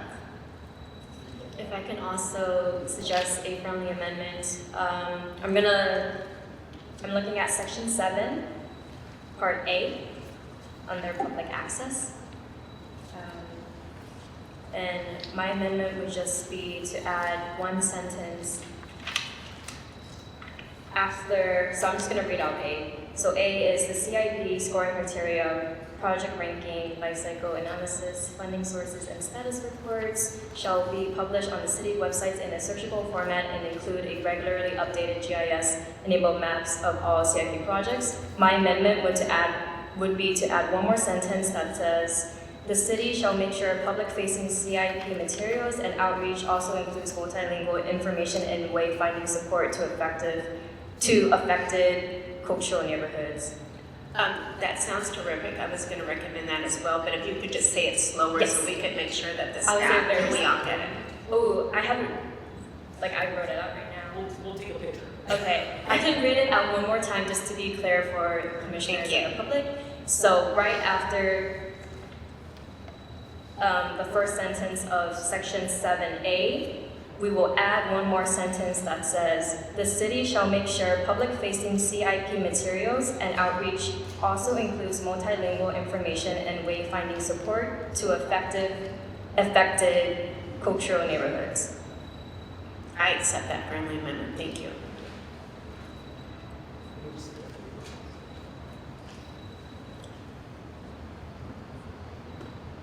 Is there any further discussion? Yeah, so does that include underrepresented folk in terms of the cultural narratives? I'm just But trying. different languages. Different language. Like- Yeah, so, because one of the things that I think is important also is that underrepresented groups are able to weigh in on the process. Everyone's gonna have access to the information on the website.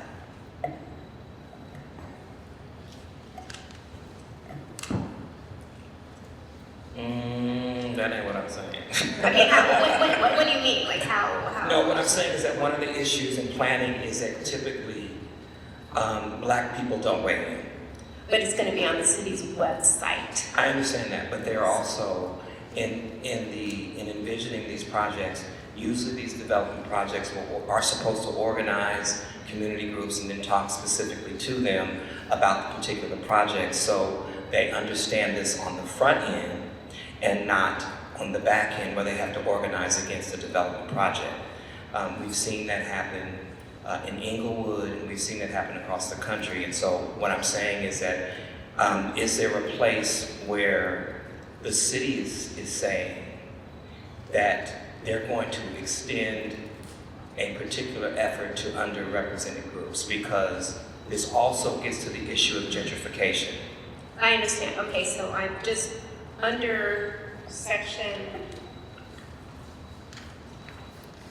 One. Right this way. 4. Give me a second, please. Section 4,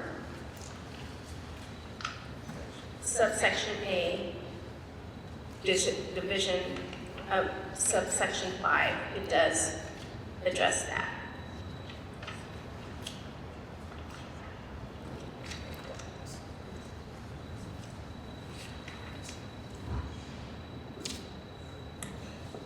If I may, Mr. Chair? Yes. Thank you. And to Commissioner Thomas's point, the evaluation criteria of the CIP is an important step in this process. And to evaluate projects within the CIP and the overall CIP, we have, public health and safety impacts, which I think definitely is a less subtle nod to equity, because we know folks in underserved communities have worse health outcomes.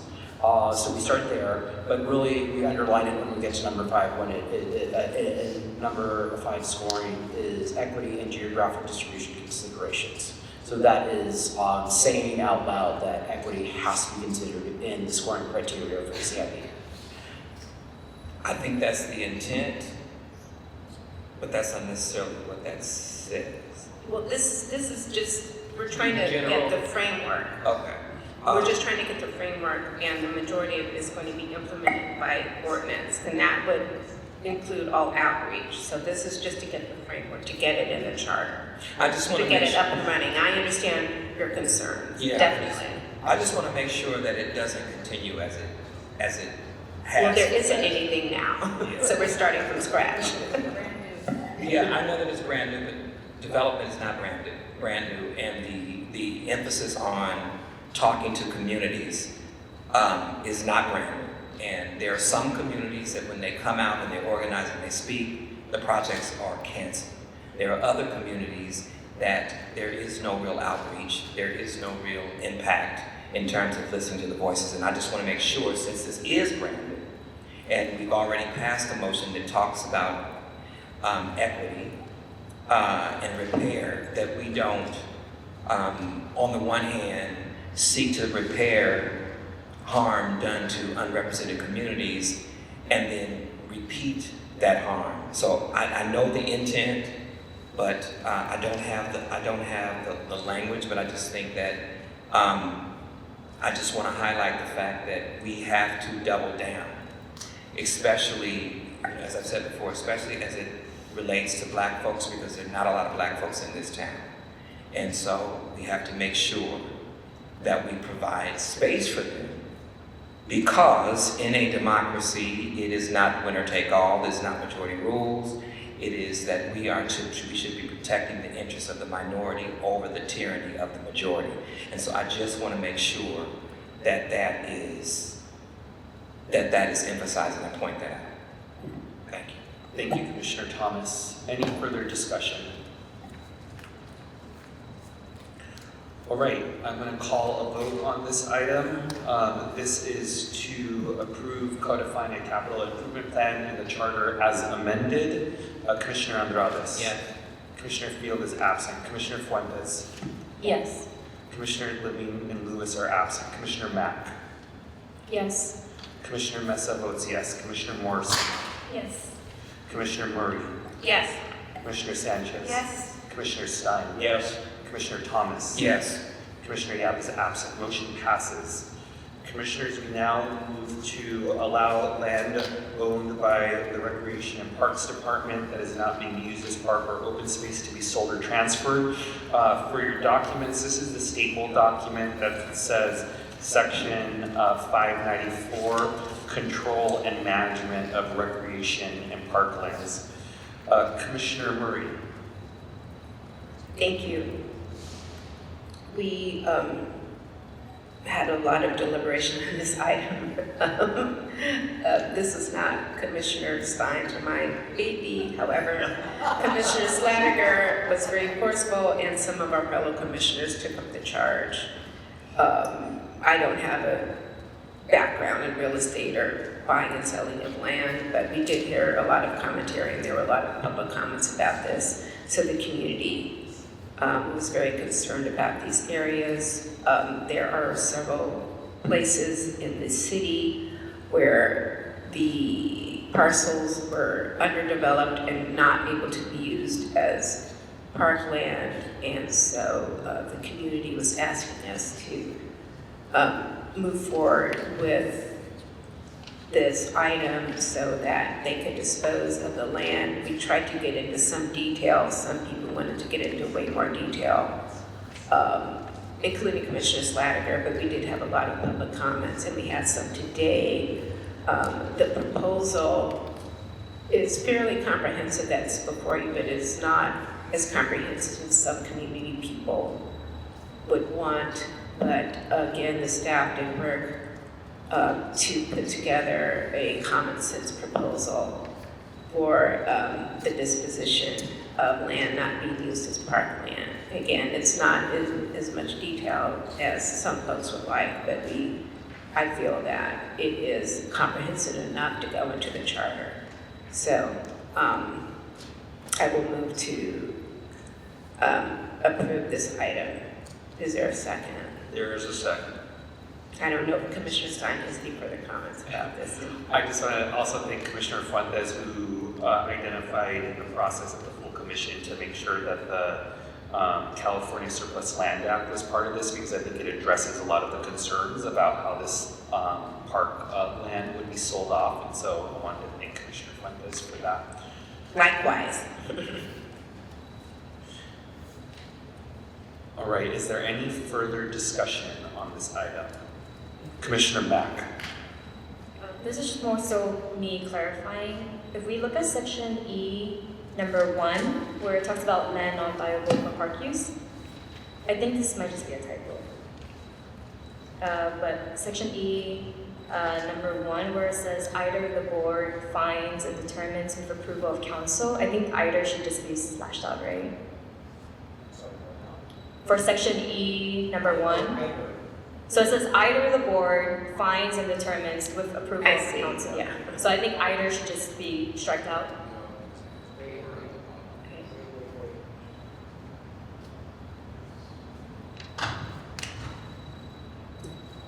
It's I. So either the board finds and determines with the approval of the council, or the council determines by adoption of motion that the public park or portion thereof to be transferred is not viable for use for public recreation or open space, and that the board has no plans to develop. Yeah, I think you're right, because they struck "and" there.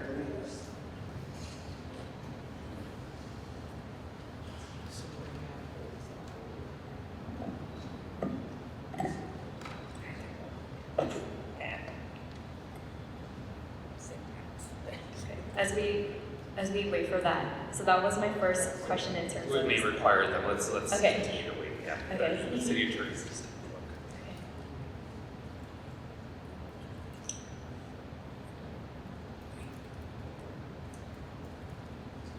Good catch. Are you go on to the next question? Okay. Okay, the next one is also clarifying, just confirming that the 6 that is listed out under this section is that it has to apply, like all 6 has to be applicable, or just one of the 6 needs to be applicable for it to be not subject to provisions of section C. So to clarify, is it in conjunction or is it separate? And then just clarifying that in the language, I think would be good. I believe it has to meet all of these 1 through 6. I see. For clarity's sake, I guess if there's a friendly amendment to just add in language that is, that the 6 is in conjunction with each other, because I think there was a comment saying that it was not clear if it was, like each section was separate as an alternative pathway, or if it has to be all 6 applied for it to be not subject.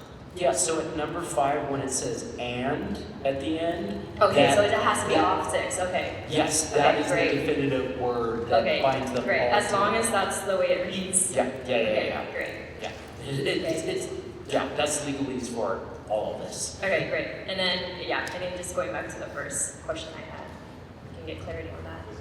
We don't need the either. Okay. Don't need the, okay, so friendly, Effect. Okay, but. It doesn't affect. Either way, either. As much clarification as we can. So, can, on item We can delete, is that friendly? E1, Yeah. we can delete either.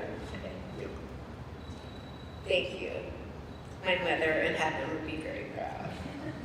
She would be horrified. She's just a stickler for grammar and syntax, so thank you. Good catch, Commissioner Mack, thank you for that. Commissioner Thomas. I think my question was answered by my colleague here. I just wanted to note that when it comes to providing housing for the unhoused, nobody wants it in their backyard.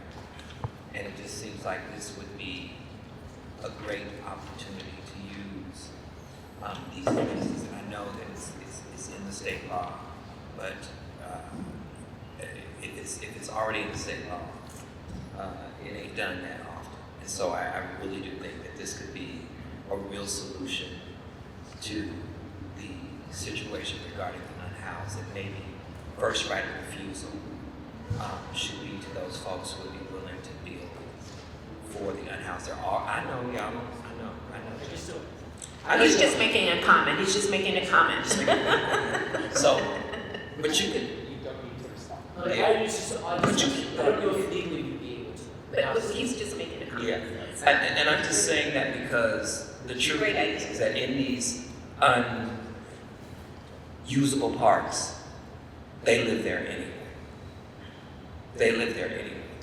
And I just think it would be wise for us to, I don't know how that happens, but I think it would be wise if we're talking about selling off land that currently isn't usable. As I was explaining to somebody in the audience, many of the churches do affordable housing, and they're pretty successful at it. And so this would be a great opportunity for churches and synagogues and nonprofits to be able to get land at a premium rate to develop this housing. And in addition to that, they usually also provide training and life skills.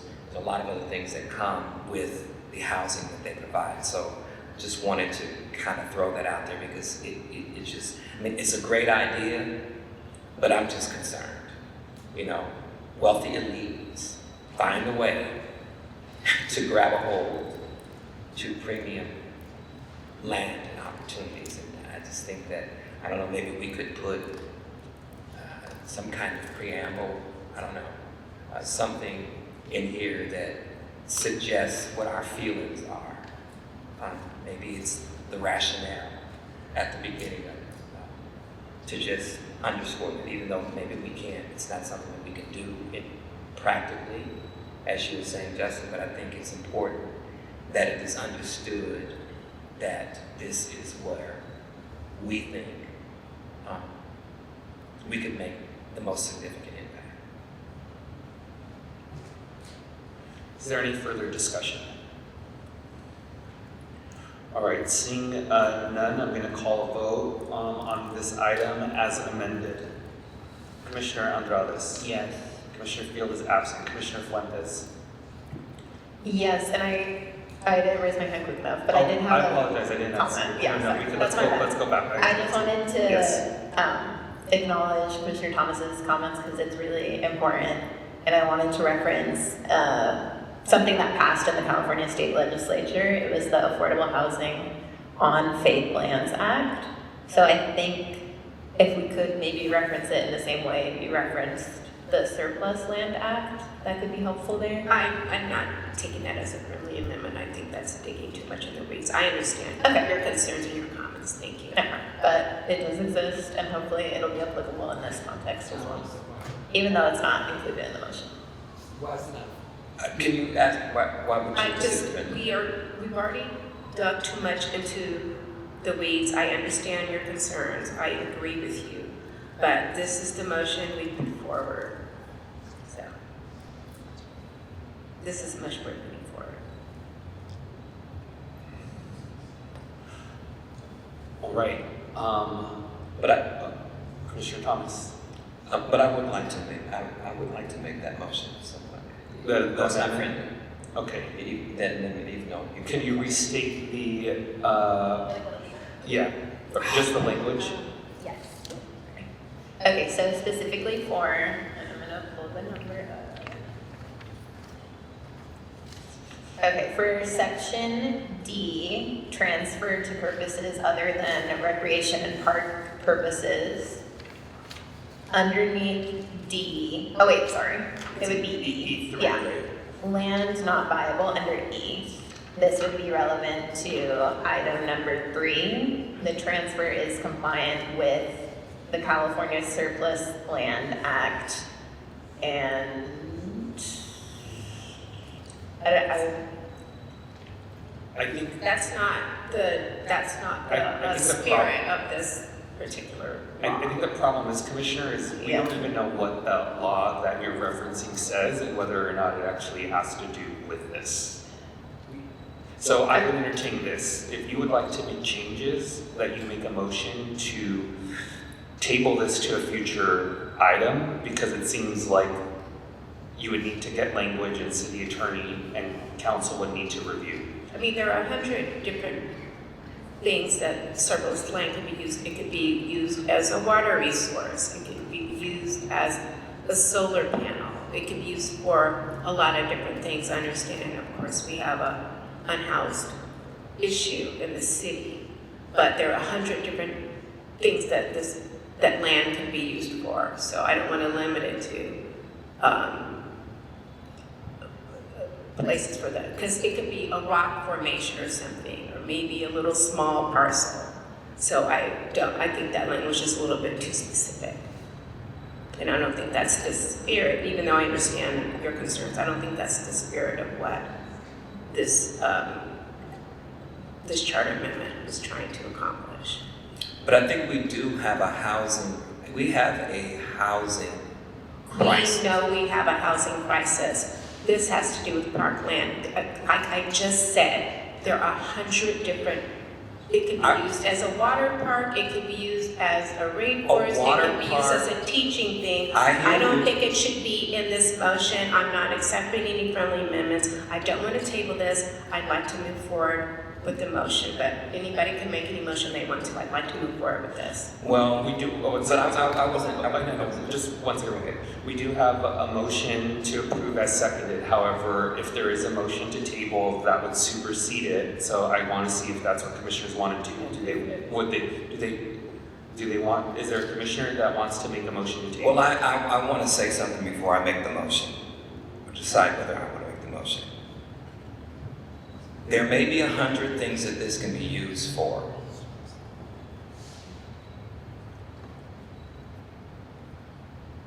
Again,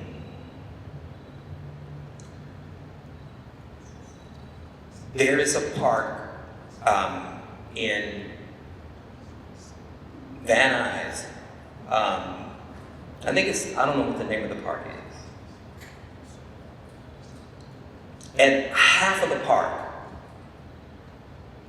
there's a park in North Hollywood, half of the park has been transformed and utilized by some kind of, I don't know if it's solar, I don't know what it is, but I just know that it is quarantined off, and that used to be a cricket field that was named after one of the most renowned Black cricket players in Southern California. It is quarantined off. It cannot be used. It is over half of the park. In North Hollywood, there were soccer fields that young people used to play soccer on. It is over half the park. I don't know what they're doing. It's some kind of technical, I don't know, could be a nuclear plant, I don't know. That's what it looks like to me. So I'm saying that because this is already happening now. It's the park over by Sepulveda Dam. I don't know what they're doing there, but they've taken over half of that park. And it is not being used for parkland. It is not being used for anything that the people in that community were accustomed to using it for. And so I don't have the votes to move the motion, but quite frankly, to be honest, I'm kind of disappointed and offended by the fact that we keep talking about a homeless crisis. And we have opportunities to do something to fix it. This mayor is in trouble because of an inability to solve the homeless problem as she had hoped. And I know that every place, and it's a difficult thing because every place that has been identified for housing for the unhoused, the community comes out in mass and says, not in my backyard. Right now, the skating rink that young people used to go to, that my kids went to, in Northridge, they grew up going to that skating rink. It was a wonderful place. A lot of nonprofit organizations were able to utilize that skating rink to raise money for their projects. That skating rink today has been closed down, and now it is a shelter for the unhoused. I totally want the unhoused shelter. I absolutely do. But I also want to make sure that young people have spaces where they are safe, that they can enjoy, so that they don't get into trouble. And that is a prime example of why I think this is something that we can do. I don't, I'm not saying that I necessarily, nobody's gonna want to hold off on this vote for that. see the body language. But I need you to know, in my opinion, and it's only my opinion, you cannot claim to be concerned about people who have no place to live when here you have an opportunity to solve the community problem. Black folks don't want it in their backyard. White folks don't want it in their backyard. Latinx folks don't want it in their backyard. Nobody wants unhoused people housed in their backyard except Skid Row. And Skid Row currently is the fastest growing black community in Los Angeles. And so you all do what you want to do. But it is important to understand that one little line, do we know everything about this other act, this other state? I mean, that one little line can make all the difference. If it turns out that it can't, then it can't. But I don't think that we should be in a position where we are saying that it is okay for people to live in the street. I was in South Africa. I've been there 3 times. Yeah, I'm taking my time, because y'all gonna vote it down anyway. I'm taking my time. I did not see one person in South Africa sleeping on the street. Not one. There are 56,000, last count, and that was like 3 years ago. There are 56,000 unhoused college students. How do you pay $84,000 to go to USC and you gotta sleep in your car? How do you pay to go to UCLA and you gotta sleep in your car? 56,000 college students. We have to provide emergency service for them, emergency housing. It's only 30 days. It's only 30 days. And so again, cannot make you do anything that you already determined that you wanted to do. But I can say that it is offensive, it is insulting, and it does not suggest that we care about people who have no place to sleep. And all of us sitting around this place, sitting around this desk, that is not our reality, thank God. And hopefully it's not the reality of anybody else, of anybody that we know, but it is the reality of people who come to my church every Sunday. It is the reality of students that are in my classroom. It is a reality that I have to live with every day, knowing that there is nothing that I can do about that. This is an opportunity to do something about it. And I know that we want to live and die on the hill that we have developed. But at the end of the day, this is about people. And this is supposed to be about what is in the best interest of the people. And so in the same way that we bucked and fought in terms of hearing from black-led organizations putting forth what it is they wanted, the unhoused are not in this room. We have not seen a presentation from the unhoused. As a matter of fact, when we talked about doing something about the unhoused, we said it wasn't even on the agenda. That's not our work. There are mental health people in the room.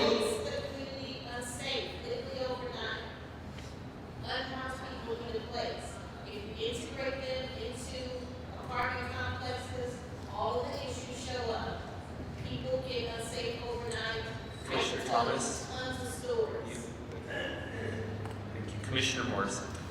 Yes, thank you. I appreciate, sorry, my voice. I'm sorry. Sorry, the floor.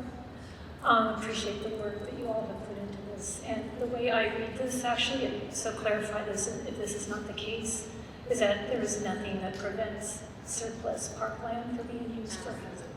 Right, and so, and I think we've been talking about empowering neighborhood groups, neighborhood councils, and the people, and housing advocates to be empowered to advocate for that repurposing of the land when that becomes available.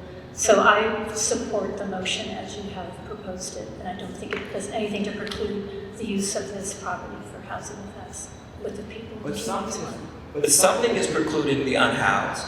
We had an entire program We've had funding that was raised that was supposed to house people and didn't. I've been And so, on the Triple H committee since the day that bond measure was passed in 2017 to build 10,000 units of. but where are they? They're all over the community. They're all They're over not, the then why are I'm people sorry, still? this has nothing to do Then why are with the people discussion. still living, it has to do with the discussion with me. Then why are people still living on the street? If you're doing such a great job at how, it is insulting. 10,000 housing units, and how many do you need? About 1 million? So 10,000 is a drop in the bucket. What is the big deal about including something that at least tips your hat at that you understand? I support the motion as it's been presented. Well, you can. You can. You absolutely can. I have no problem with that. Commissioner Mack. I'd like to move a motion for us to table this discussion for a later time so we can include the legislation that Commissioner Carla Fuentes put forward. I personally really appreciate my commissioner's comments. I will say though, I do feel a little uncomfortable with making a decision right now without it in front of me. And so I'm just gonna move a motion that. There's been a motion to table, is there a second? There's been a motion. I'll second. Okay, I think we know where most of us are at, so I'm just gonna call the vote. The vote is on a motion to table, the Recreation and Parks Department being able to sell open space. Okay, this is on the vote, the motion to table. Commissioner Andrades. No. Commissioner Field is absent. Commissioner Fuentes. Yes. Commissioner Levine and Lewis are absent. Commissioner Mack.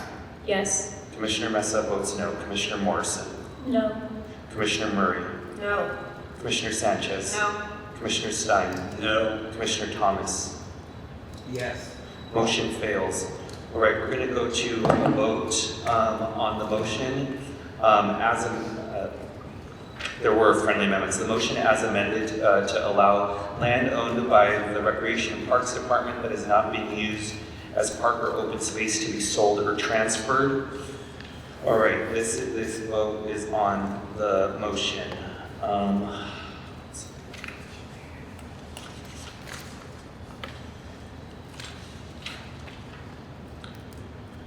Commissioner Andrades. Yes. Commissioner Field is absent. Commissioner Fuentes. Yes. Commissioner Levine and Lewis are absent. Commissioner Mack. Yes. Commissioner Mesa votes yes. Commissioner Morrison. Yes. Commissioner Murray. Yes. Commissioner Sanchez. Yes. Commissioner Stein. Yes. Commissioner Thomas. Understood. Our motion passes. Commissioners, we now go to the item on replace APCs and other appellate bodies with a 5-member Board of Neighborhood Appeals. This is the document. Actually, I believe the next two are on the same document, which is the one-pager that says Section 552 Neighborhood Appeals Commission. Commissioner Murray, can you speak on both of these items? Thank you. Replacing the area planning commissions and other appellate bodies with a 5-member Board of Neighborhood Appeals. We had delivery on this, the recommendation from the Planning Infrastructure Subcommittee to the entire commission. The thoughts on this was that the area planning commissions, while they were chartered in the last charter, 1999, however, in practice, there were not a lot of appeals brought. And so there was time in planning to have meetings throughout the city, and they had to be canceled. And so the Planning Commission and other commentators suggested that there just be one board of neighborhood appeals, we went back and forth with the language, but this is the language that we landed on, Board of Neighborhood Appeals, and it would streamline the process. And in addition, in order to, the appeals would include not just areas where there's abuse and error, but they could hear the item again, which is de novo, that's a legal term. So Section 552 is the first part of that, replace APCs and other appellate bodies with a 5-member Board of Neighborhood Appeals. The plain language is replacing APCs with a 5-member Board of Neighborhood Appeals will streamline the development process and save city resources. And then the second part is allow Board of Neighborhood Appeals or other appellate bodies to consider issues de novo. And appeals, the plain language is replace error and abuse in Section 552A with de novo, will clarify the APCs. Now Board of Neighborhood Appeals may consider the whole of the project with no deference to the initial decision maker. And so the first handout you get with the charter language is Section 552 Neighborhood Appeals Commission. And let's see, I'm getting confused myself. Give me a second, please.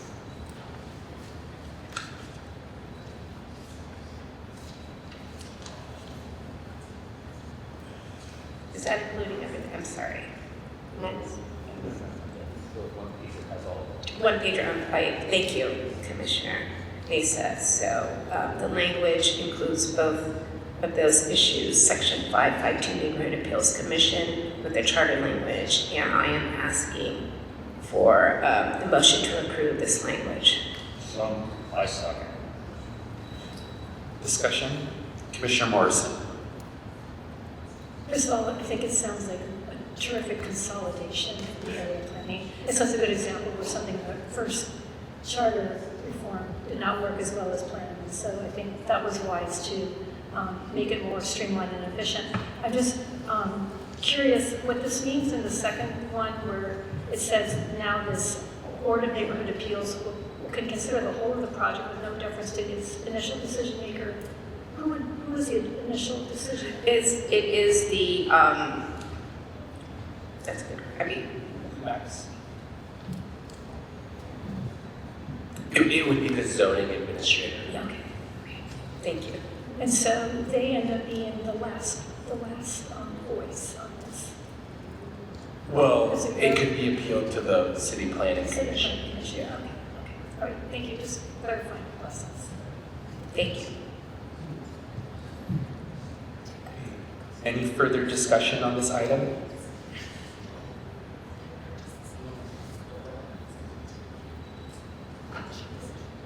All right.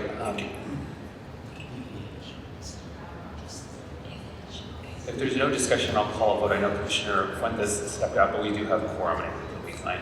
Commissioner Andrades? Yes. Commissioner Field is absent. Commissioner Fuentes has stepped out. Commissioner Benita Lewis are absent. Commissioner Mack? Yes. Commissioner Mesa votes yes. Commissioner Morrison? Yes. Commissioner Murray? Yes. Commissioner Sanchez? Yes. Commissioner Stein? Yes. Commissioner Thomas is no longer with us. Commissioner Yap is absent. Motion passes. All right, so that takes care of those two items.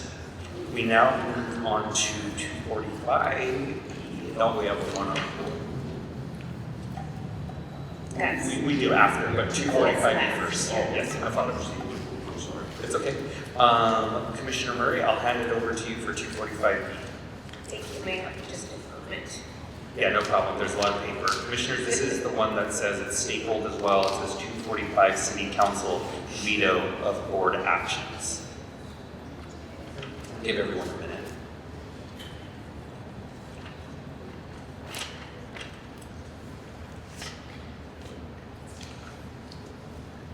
Okay, well, I'm gathering myself together. 245E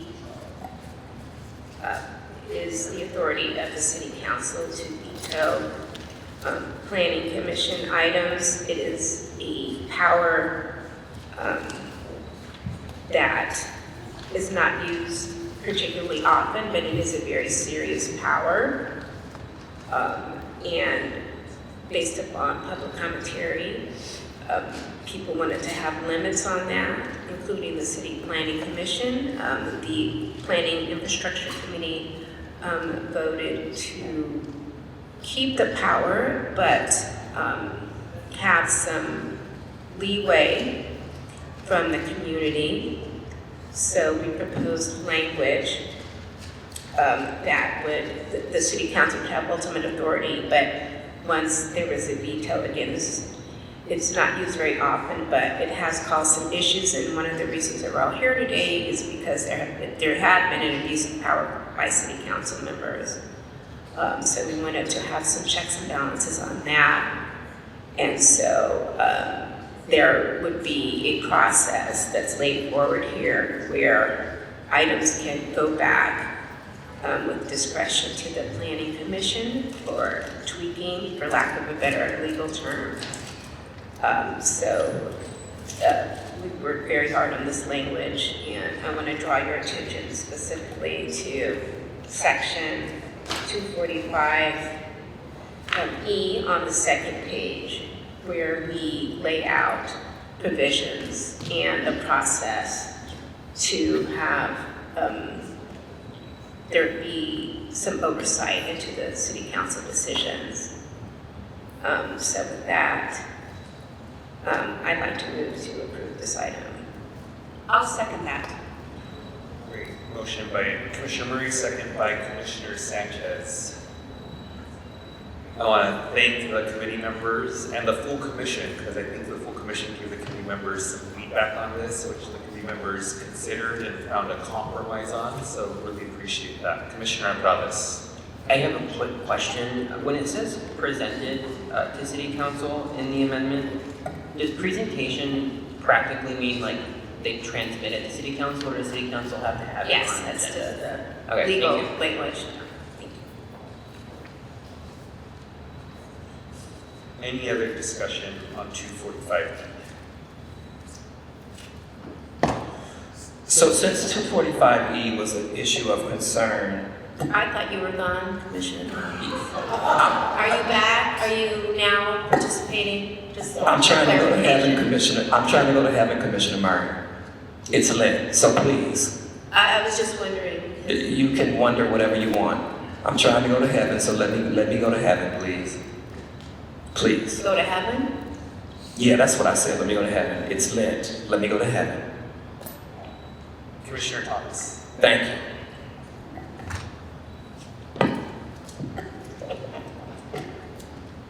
So, Commissioner Stein, this was a point of contention for our motion, and I want to make sure that there is clarification. And so we were trying to model our motion after this one. And so, in terms of clarification, does this mean that the buck can stop with City Council and the mayor? That there is no way that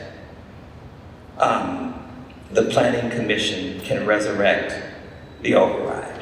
No, on 245E, which only goes to land use, it's basically. Right.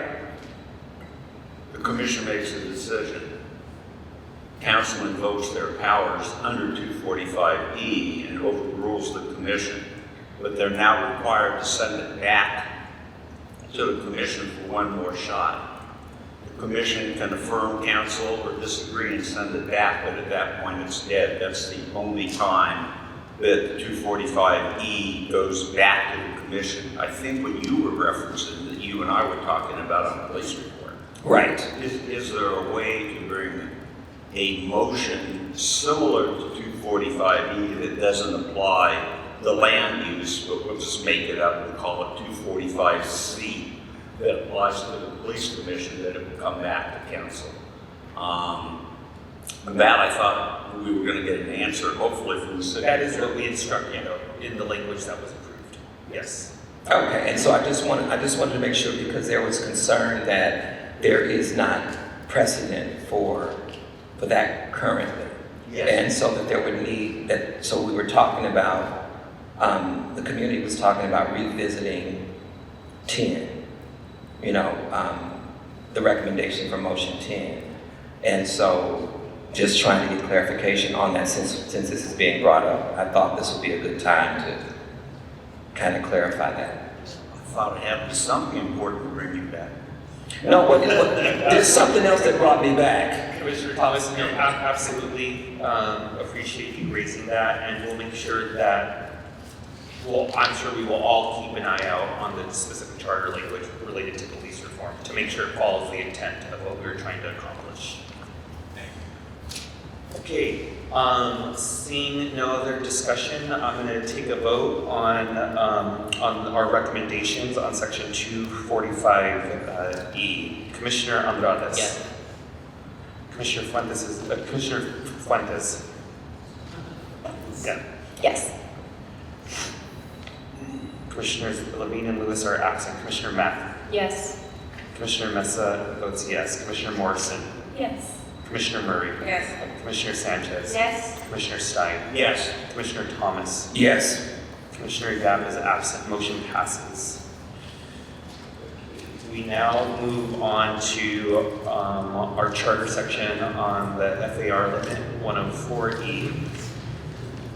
Commissioners, this is the sheet of paper that has very little language on it that says section 104 restrictions on the powers of the city. Commissioner Murray. Thank you. This was a common sense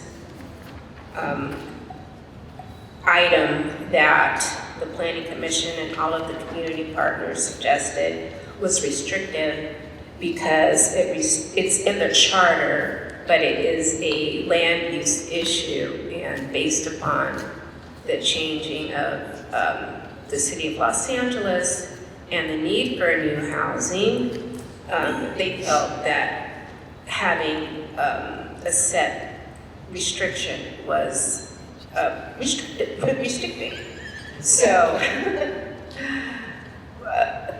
we have been working with the city attorneys because there are CEQAs, there are a lot of other qualifications that are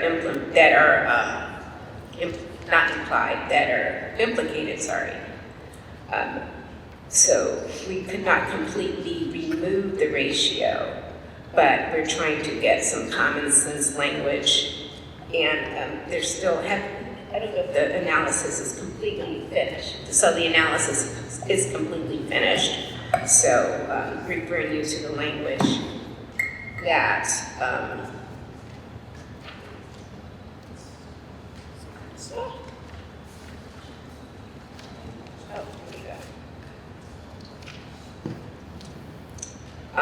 section 104 with regards to floor area restrictions. The total floor area contained in all buildings on any one building site shall not exceed 13 times the buildable area of the site unless as amended by the council by ordinance. The council by ordinance may define and implement the provisions of this subsection and may further restrict, regulate, and amend the total floor area, buildable area, and height or bulk of buildings or structures. So I'd like to move that we move this item into. I'd like to ask my chairperson a question. Sure. Before the second thing. Sure. Sure. I'm just troubled by the language, Melinda. Is this, when you're saying the council can do it by ordinance, is that for the entire CBD, or is that on a project by project basis because of its excuse me. Go ahead. If it's project by project, I don't want to see the city get into another, I'll just call it Weezer situation, where two pieces of land next to each other, one gets approved to exceed 13 to 1, the other is denied going beyond 13 to 1.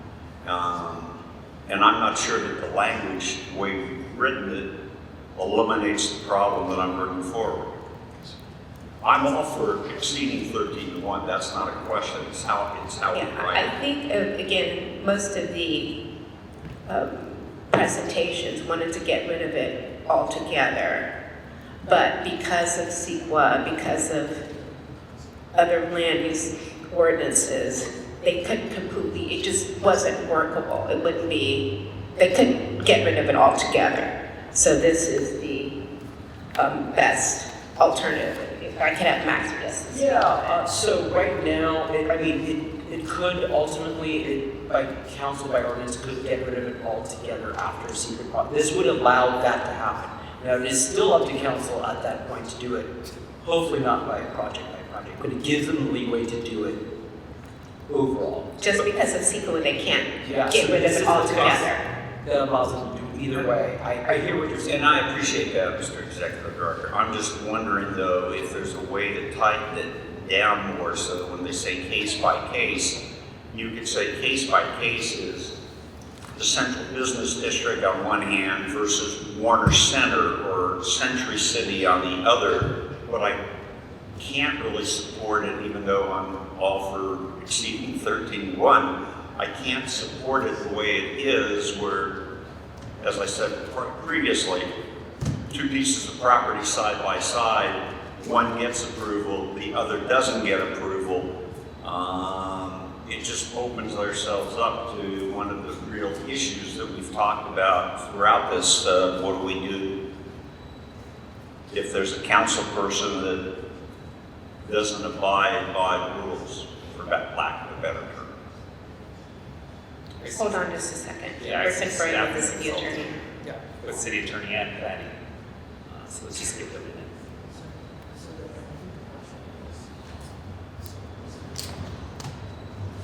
So basically the thinking behind why we're doing this is because to get rid of it totally, you'd have to do CEQA for the entire city. So this, by ordinance, it allows the planning department to do it per neighborhood.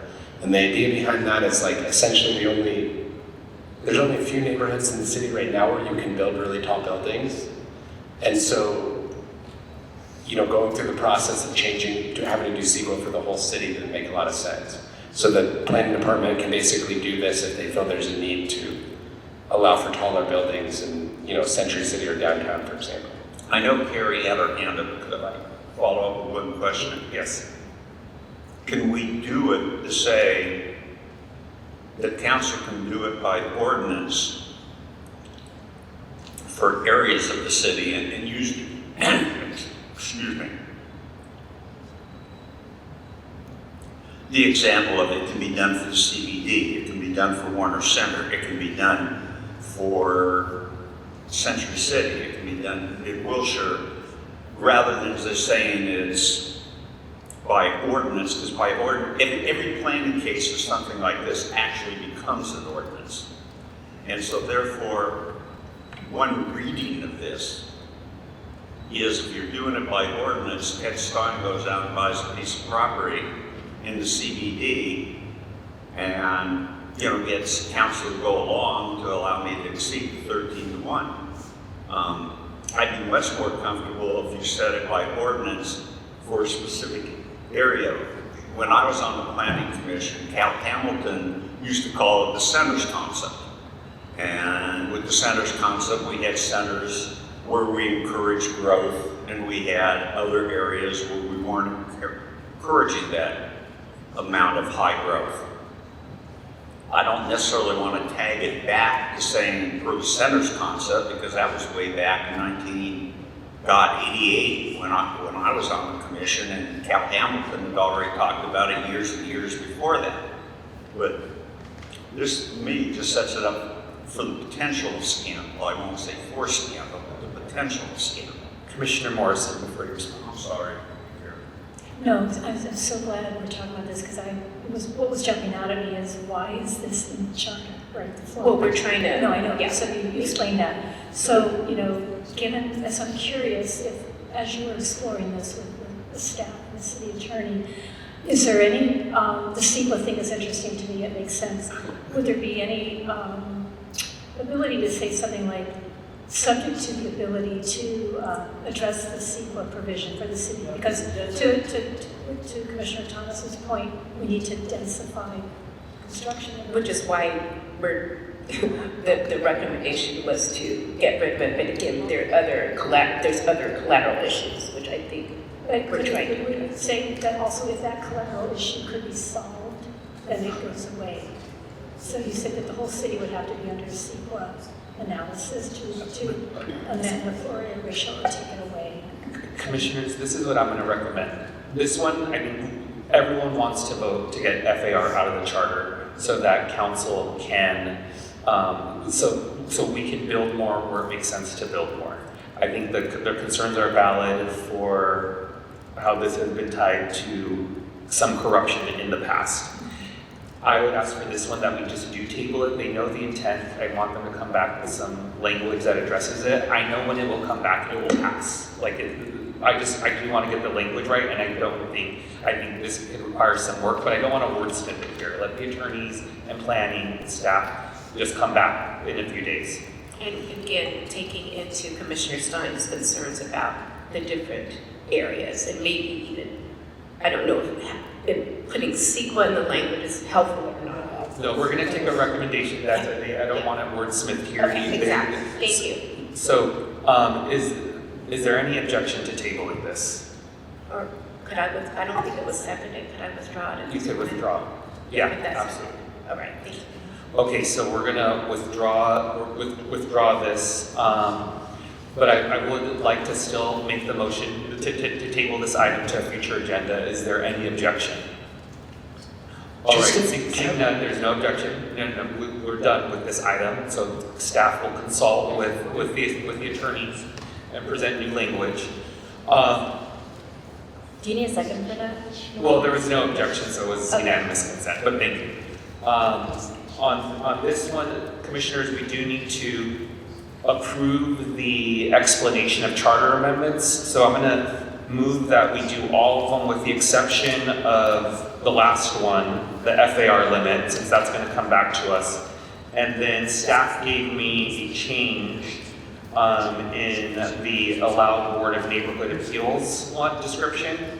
It needs to read replacing error and abuse in section 552A, strike out with de novo will, and replace that with the word to. So it will read replacing error and abuse in section 552A to clarify that APCs, now Board of Neighborhood Appeals, may consider the whole of the project with no deference to initial decision maker. All right, so I'm going to move that we approve it with that modification. Is there a second? Second. All right, is there any objection to approving the descriptions as amended? All right, seeing none, thank you, commissioners. We will go on to the next item on the agenda, which is item number 2, consideration of possible approval of potential charter recommendation relative to a public bank in the city of Los Angeles. The mover of the motion with Commissioner Fuentes as a second. Give me 1 second just to find the paper. Thank you, Commissioner Stein. I'm just going to read this and then we'll have discussion. I'll ask Commissioner Fuentes if she has any additional comments, and then we'll have discussion. Whereas the charter amendment would not create, authorize, or fund a bank, nor would it permit bypassing of requisite city processes to create a public bank, and whereas the amendment merely clarifies the legal process for the creation of a public bank in Los Angeles, a chartered city that is established in the California Banking Act, should policymakers make such a decision in the future. And whereas the amendment would update the charter to adopt the California Public Banking Act's definition of a public bank in Government Section Code 57600 and DFPI regulations effective January 1st, 2022. So any city action relating to a public bank is grounded in the state framework. Now therefore be it resolved that the following charter provision be added. Public bank has the meaning in the California Banking Act, Government Code Section 57600, and the California Department of Financial Protection and Innovations regulations effective January 1st, 2022. City actions related to a public bank shall be consistent with the California Public Banking Act and DFPI's regulations. I tried to write it in a way in which it was very clear what the intent was. Commissioner Fuentes. I would just reference the public commenters that joined us today as well to affirm what this is and what this isn't. I think this is a unique opportunity to just make our city a little bit better and caught up with state regulations as well. And that's all I have to say. Discussion, Commissioner Thomas. I want to say two things. I think this is yet another opportunity.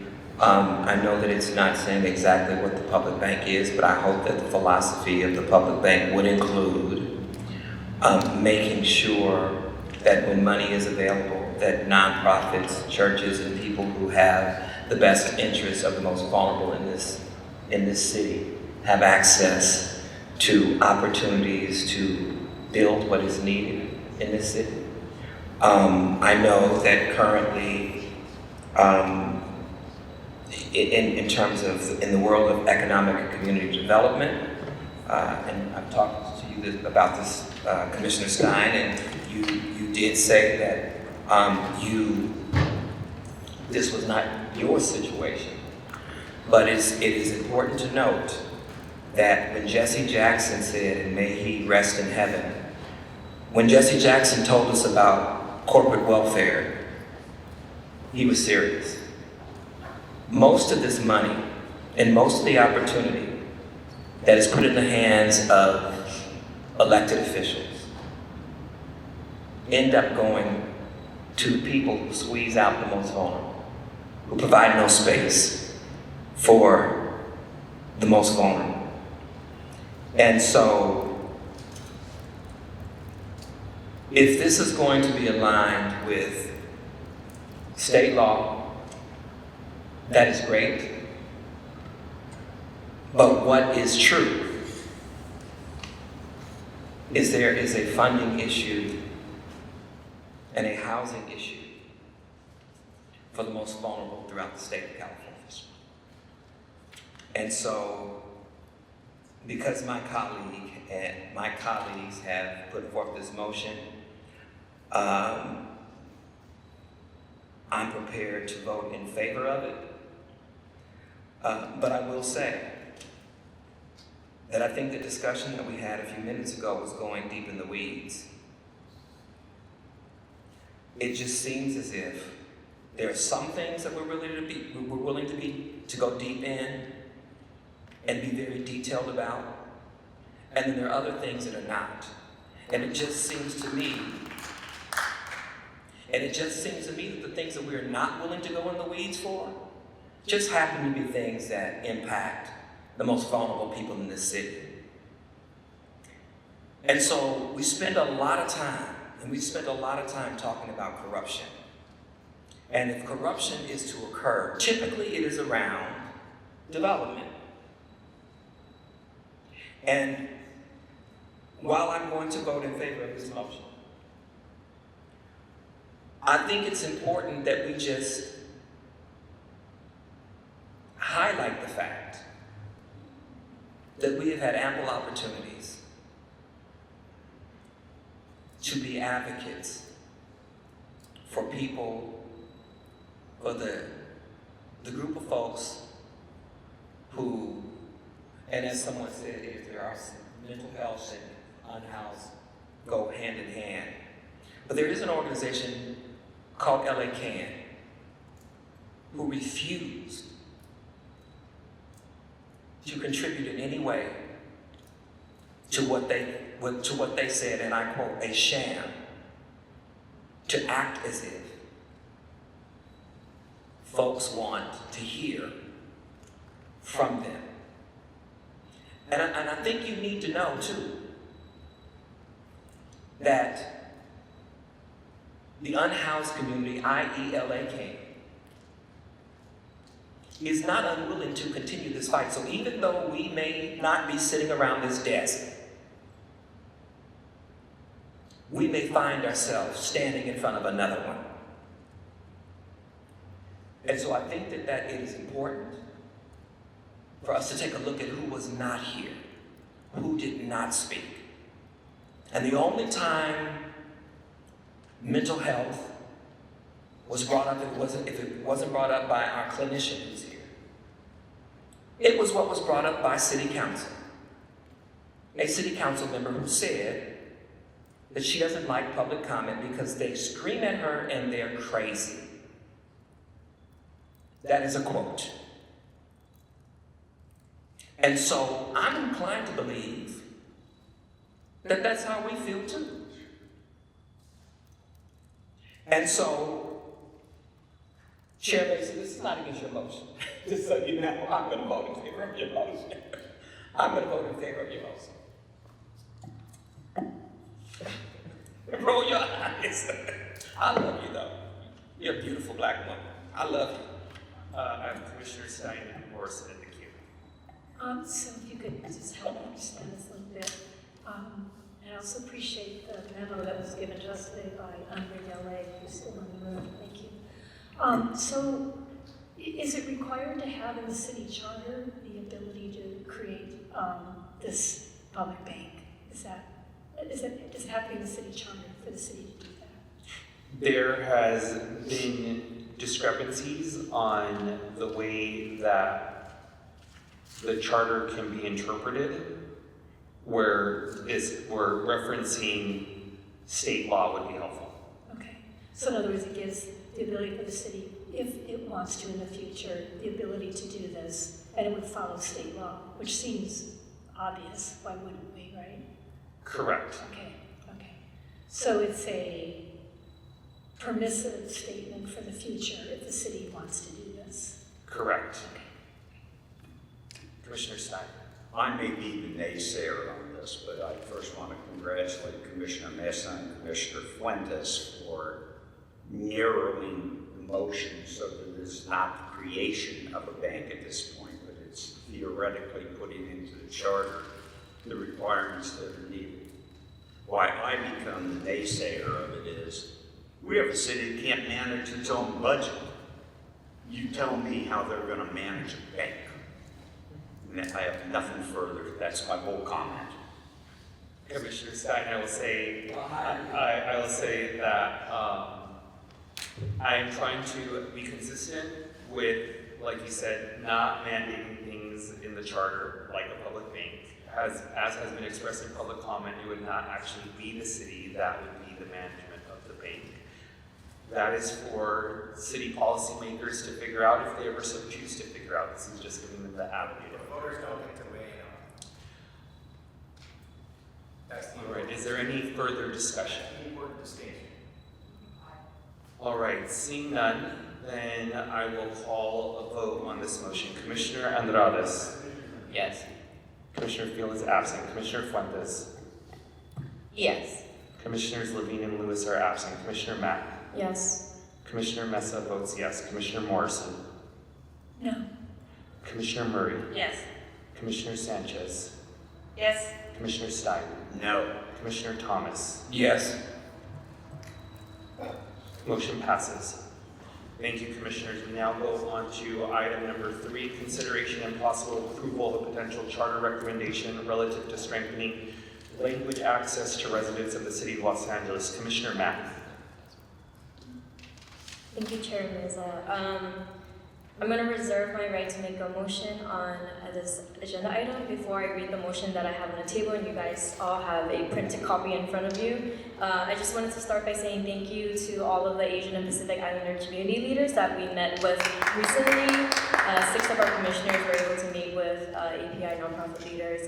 Just to name out the folks who were in the room, it was AAPI Equity Alliance, Asian Business Association, HA SoCal, KADC, Filipino Worker Center, Thai CDC, and then not included, but they gave us written notes, was API FM for Movement and SoCal Baker. And the convener of the meeting was Cause Center for Asian American United for Self-Empowerment, and just to disclose, that is the place where I work in my day job. But really, I just really was appreciative of that meeting that we had with the leaders, and I think hearing directly from just the diversity of leaders in the room really highlighted for myself how language access continues to be a barrier for so many people in our city. Over the last few months at this commission, we took up a lot of topics: planning and infrastructure, voting, police accountability, ethics, and just overall delivery of services from our city. And in that conversations with API community leaders, it made it very clear to all of us that language barriers continues to just be a barrier in all of these areas. And so for those of us who weren't able to attend the meeting, just wanted to share that insight with you all, and that I personally took a lot out from just being to hear from those community leaders. But I do want to say that although I'm speaking from the lens of an API perspective, that language access is not just exclusive to the Asian and Pacific Islander community. All community colors in Los Angeles, all the Angelenos who speak a different language other than English will be affected by the motion I'm going to read now. But I just wanted to preface that just as a level setting, because I know we weren't all able to be at that meeting. And so the motion on the table right now, I'm referring to this printed out sheet, is regarding strengthening language access in the Los Angeles City Charter. Whereas the city of Los Angeles is one of the most culturally and linguistically diverse cities in the United States, with residents who speak a wide range of languages, and whereas equitable access to public information, city services, and opportunity for civic participation is essential to effective and inclusive governance, and whereas barriers to language access can limit residents' ability to understand city communications, access programs and services, and participate meaningfully in civic life. And whereas language access policy strengthens transparency, improve the delivery of city services, and enhance participation in public decision-making. So now, therefore, be it resolved that the LA City Charter Reform Commission recommends amendments to the LA City Charter to strengthen language access in the LA City Charter via the following. 1, adding a guiding principle regarding language access to Article 1 of the Charter. Sample language can be the city shall adopt and maintain policies to ensure that its communications, programs, and public engagement are accessible across the languages spoken by its residents, and that outreach reflects the cultural and linguistic communities of the city consistent with applicable state and federal law. Second is the inclusion of language in demographic considerations. Amend sections of the charter that reference demographic considerations such as race and ethnicity to also include language where appropriate. For example, provisions relating to representations or outreach that reference quote-unquote race and ethnicity could be revised to read as race, ethnicity, and language. And the third and last is adding language to the charter preamble. For example, the city of Los Angeles affirms that equitable access to information, services, and civic participation across the cultures and languages of its residents is fundamental to governance. And that is the motion on the table. I second. I think I'm the second. Sure, Thomas. Oh, you seconded already? Oh, that's fine. I'm sorry. That's okay. That's good. I just will say that I want to thank Commissioner Mack for her leadership on this issue and for her thoughtfulness on this to give leeway for the language that's going to be written to make sure that we get it done correctly. And so, yeah, I look forward to seeing the final language on this. Commissioner Thomas? I don't know if you want to say something since you also wanted to second it. No. Okay, Commissioner Sanchez. Comisionada Mack, yo te quiero agradecer profundamente que hayas propuesto esta ley. This is very, very near and dear and very passionate to the work that I do, and I appreciate your work around this. I'm very jealous I was not at that meeting, but as a person who's been working in the civic space for very many years and in Spanish language, this has always been a challenge to continue to get folks to participate. So thank you for your leadership, Chair Mesa and Commissioner Mack. That was our dual legal for today. Commissioner Thomas. My meta glass. Well, I do want to say, you just did a wonderful job. And Chair Mesa, I appreciate you too, because you were at that meeting. And I cannot underscore enough that if we are really serious about hearing from the voices of the most vulnerable people, I think that Commissioner Mack has given us a great model by which to do so. I don't think that public comment, 90 seconds, 3 minutes, or whatever it is, I do not think that it's effective. It's been effective in this group because we have listened, but I don't think that it is effective. And I think, and I wish, is one of the things that was recommended was that we look at how public comment is done. And I think we need to really, really consider that, because one of the things that just impressed me the most is there's a way in which you think that these communities are monoliths. There's a way in which you believe that, and then to hear from the different folks who have the different, opinions, and it's a beautiful thing. And then also, and this is one of the things that I think is vitally important, people who are English first language speakers wrestle with the ability of trying to make their point in 3 minutes or 30 seconds or whatever it is, or 90 seconds or whatever it is. I can't imagine Commissioner Sanchez being a Spanish speaker and trying to make a point in 90 seconds or 3 minutes.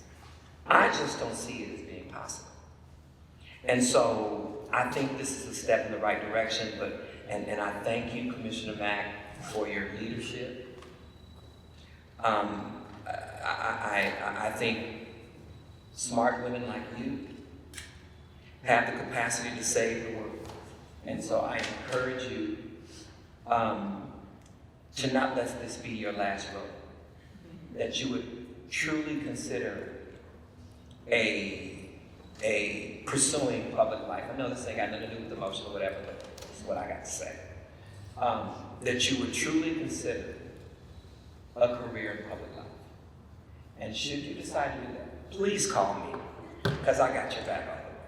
So again, thank you to your community for your diligence, your hard work, and your commitment to making the city of Los Angeles what it ought to be.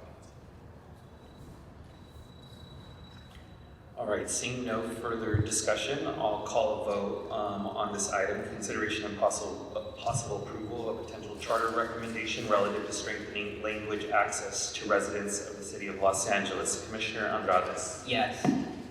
Commissioner Field is absent. Commissioner Fuentes. Yes. Commissioners Levine and Lewis are absent. Commissioner Mack. Yes. Commissioner Mesa votes yes. Commissioner Morrison. Yes. Commissioner Murray. Yes. Commissioner Sanchez. Yes. Commissioner Stein. Yes. Commissioner Thomas. Yes. Commissioner Yap is absent. Motion passes. Commissioners, we are going to do a round of ex parte disclosures before we end the meeting. Any disclosures that have happened since we began the meeting? Commissioner Fuentes. No. Commissioner Thomas. No, but can I ask a question? Let me give you Okay. something, yes. Okay. Commissioner Andrades. No. Commissioner Mack. None. Commissioner Stein. None. Commissioner Mesa has none. Commissioner Sanchez. No. Commissioner Murray. No. Commissioner Morrison. No.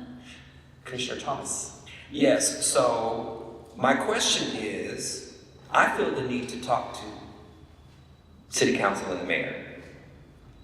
And so, that being said, what do I need to do? Do I send an email? Do I record the conversation? Email them. Yeah, email them, and when you have the conversation, just do the disclosure. Yeah, but just email them or contact their staff. Okay. And if you're lucky they don't answer, you have nothing to disclose. That's not true. So Commissioner Thomas, so reach out to them and feel free to schedule conversations. And if you need their contact information, the staff will happily get it for you. Thank you. Commissioners, any other items before I call motion to adjourn? So moved. All right, motion to adjourn is moved. Second, any objection? We are adjourned. Thank you, Commissioners. Scary, yeah.